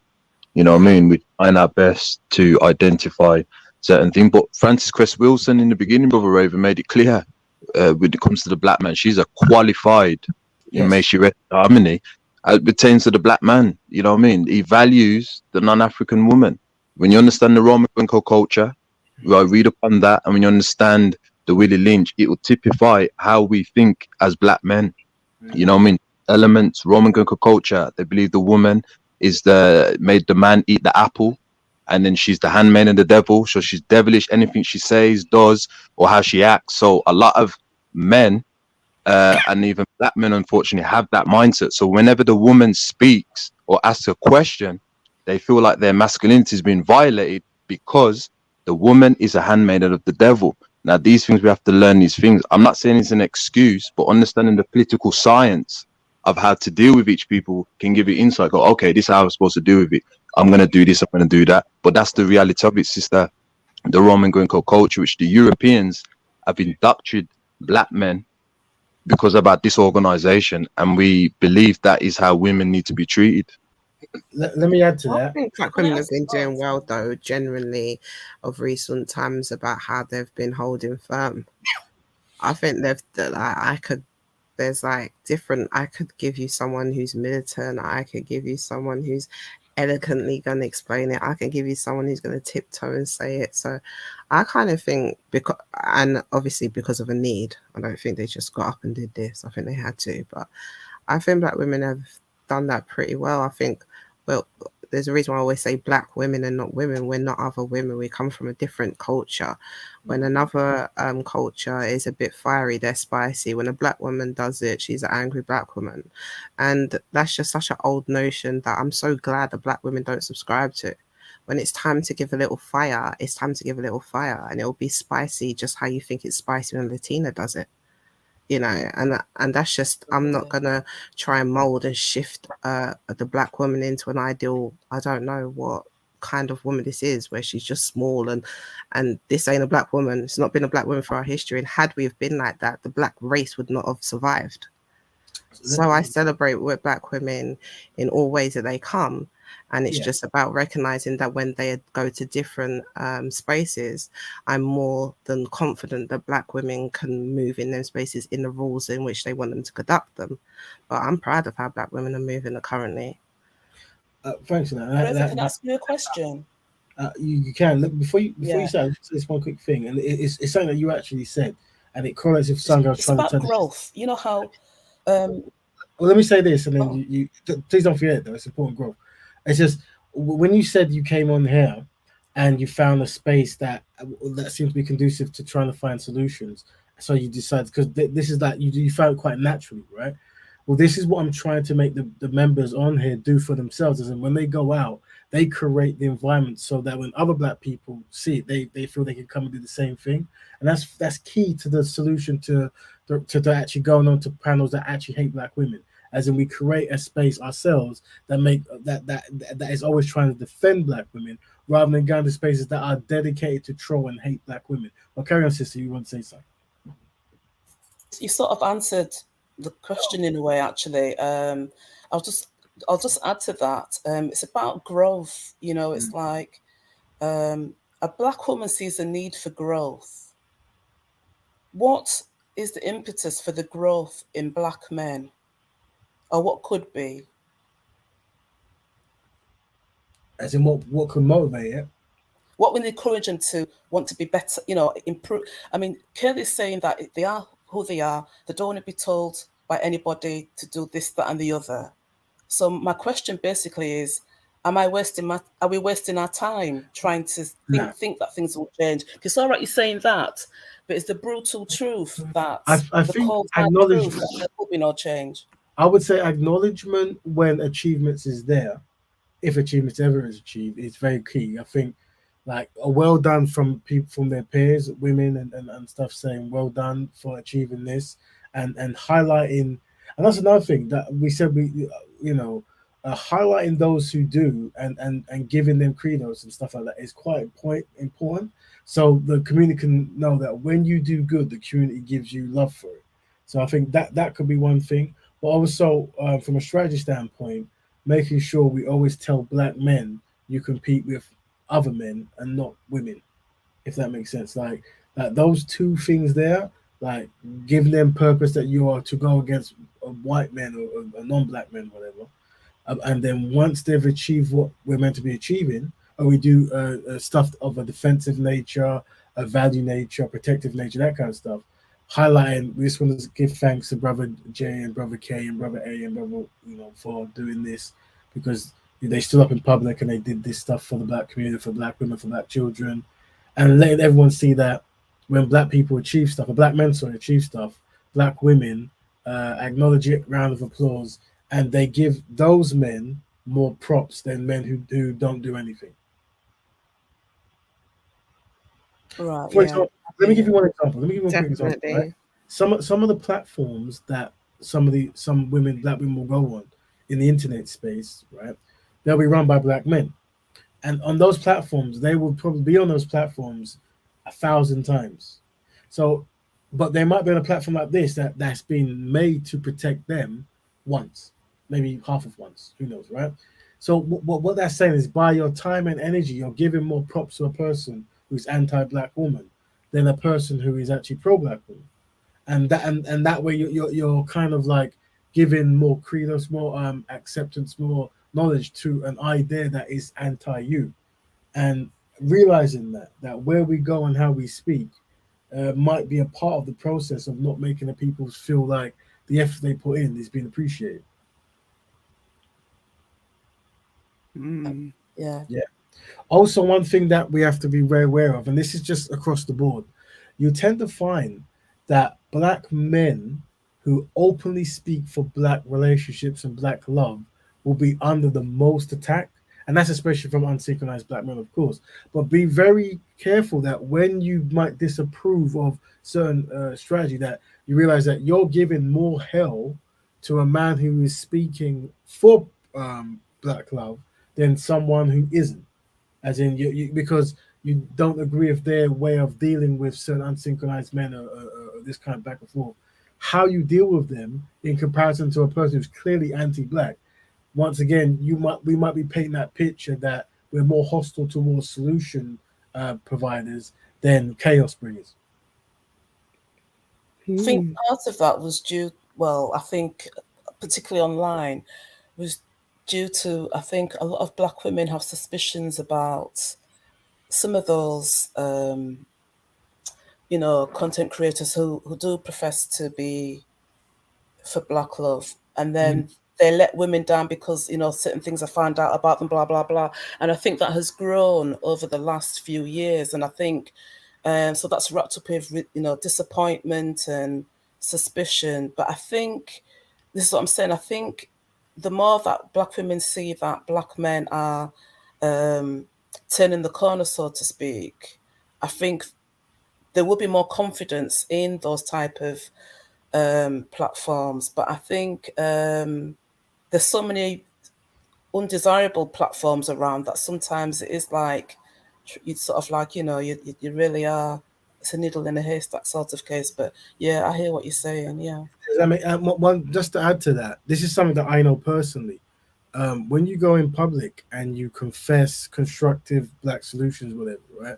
You tend to find there's almost defense mechanisms from many Black. This is not just Black women. This is Black people in general. It's something that seems to happen. Like it's an automatic. Who do you think you are? Or you can't be telling the truth.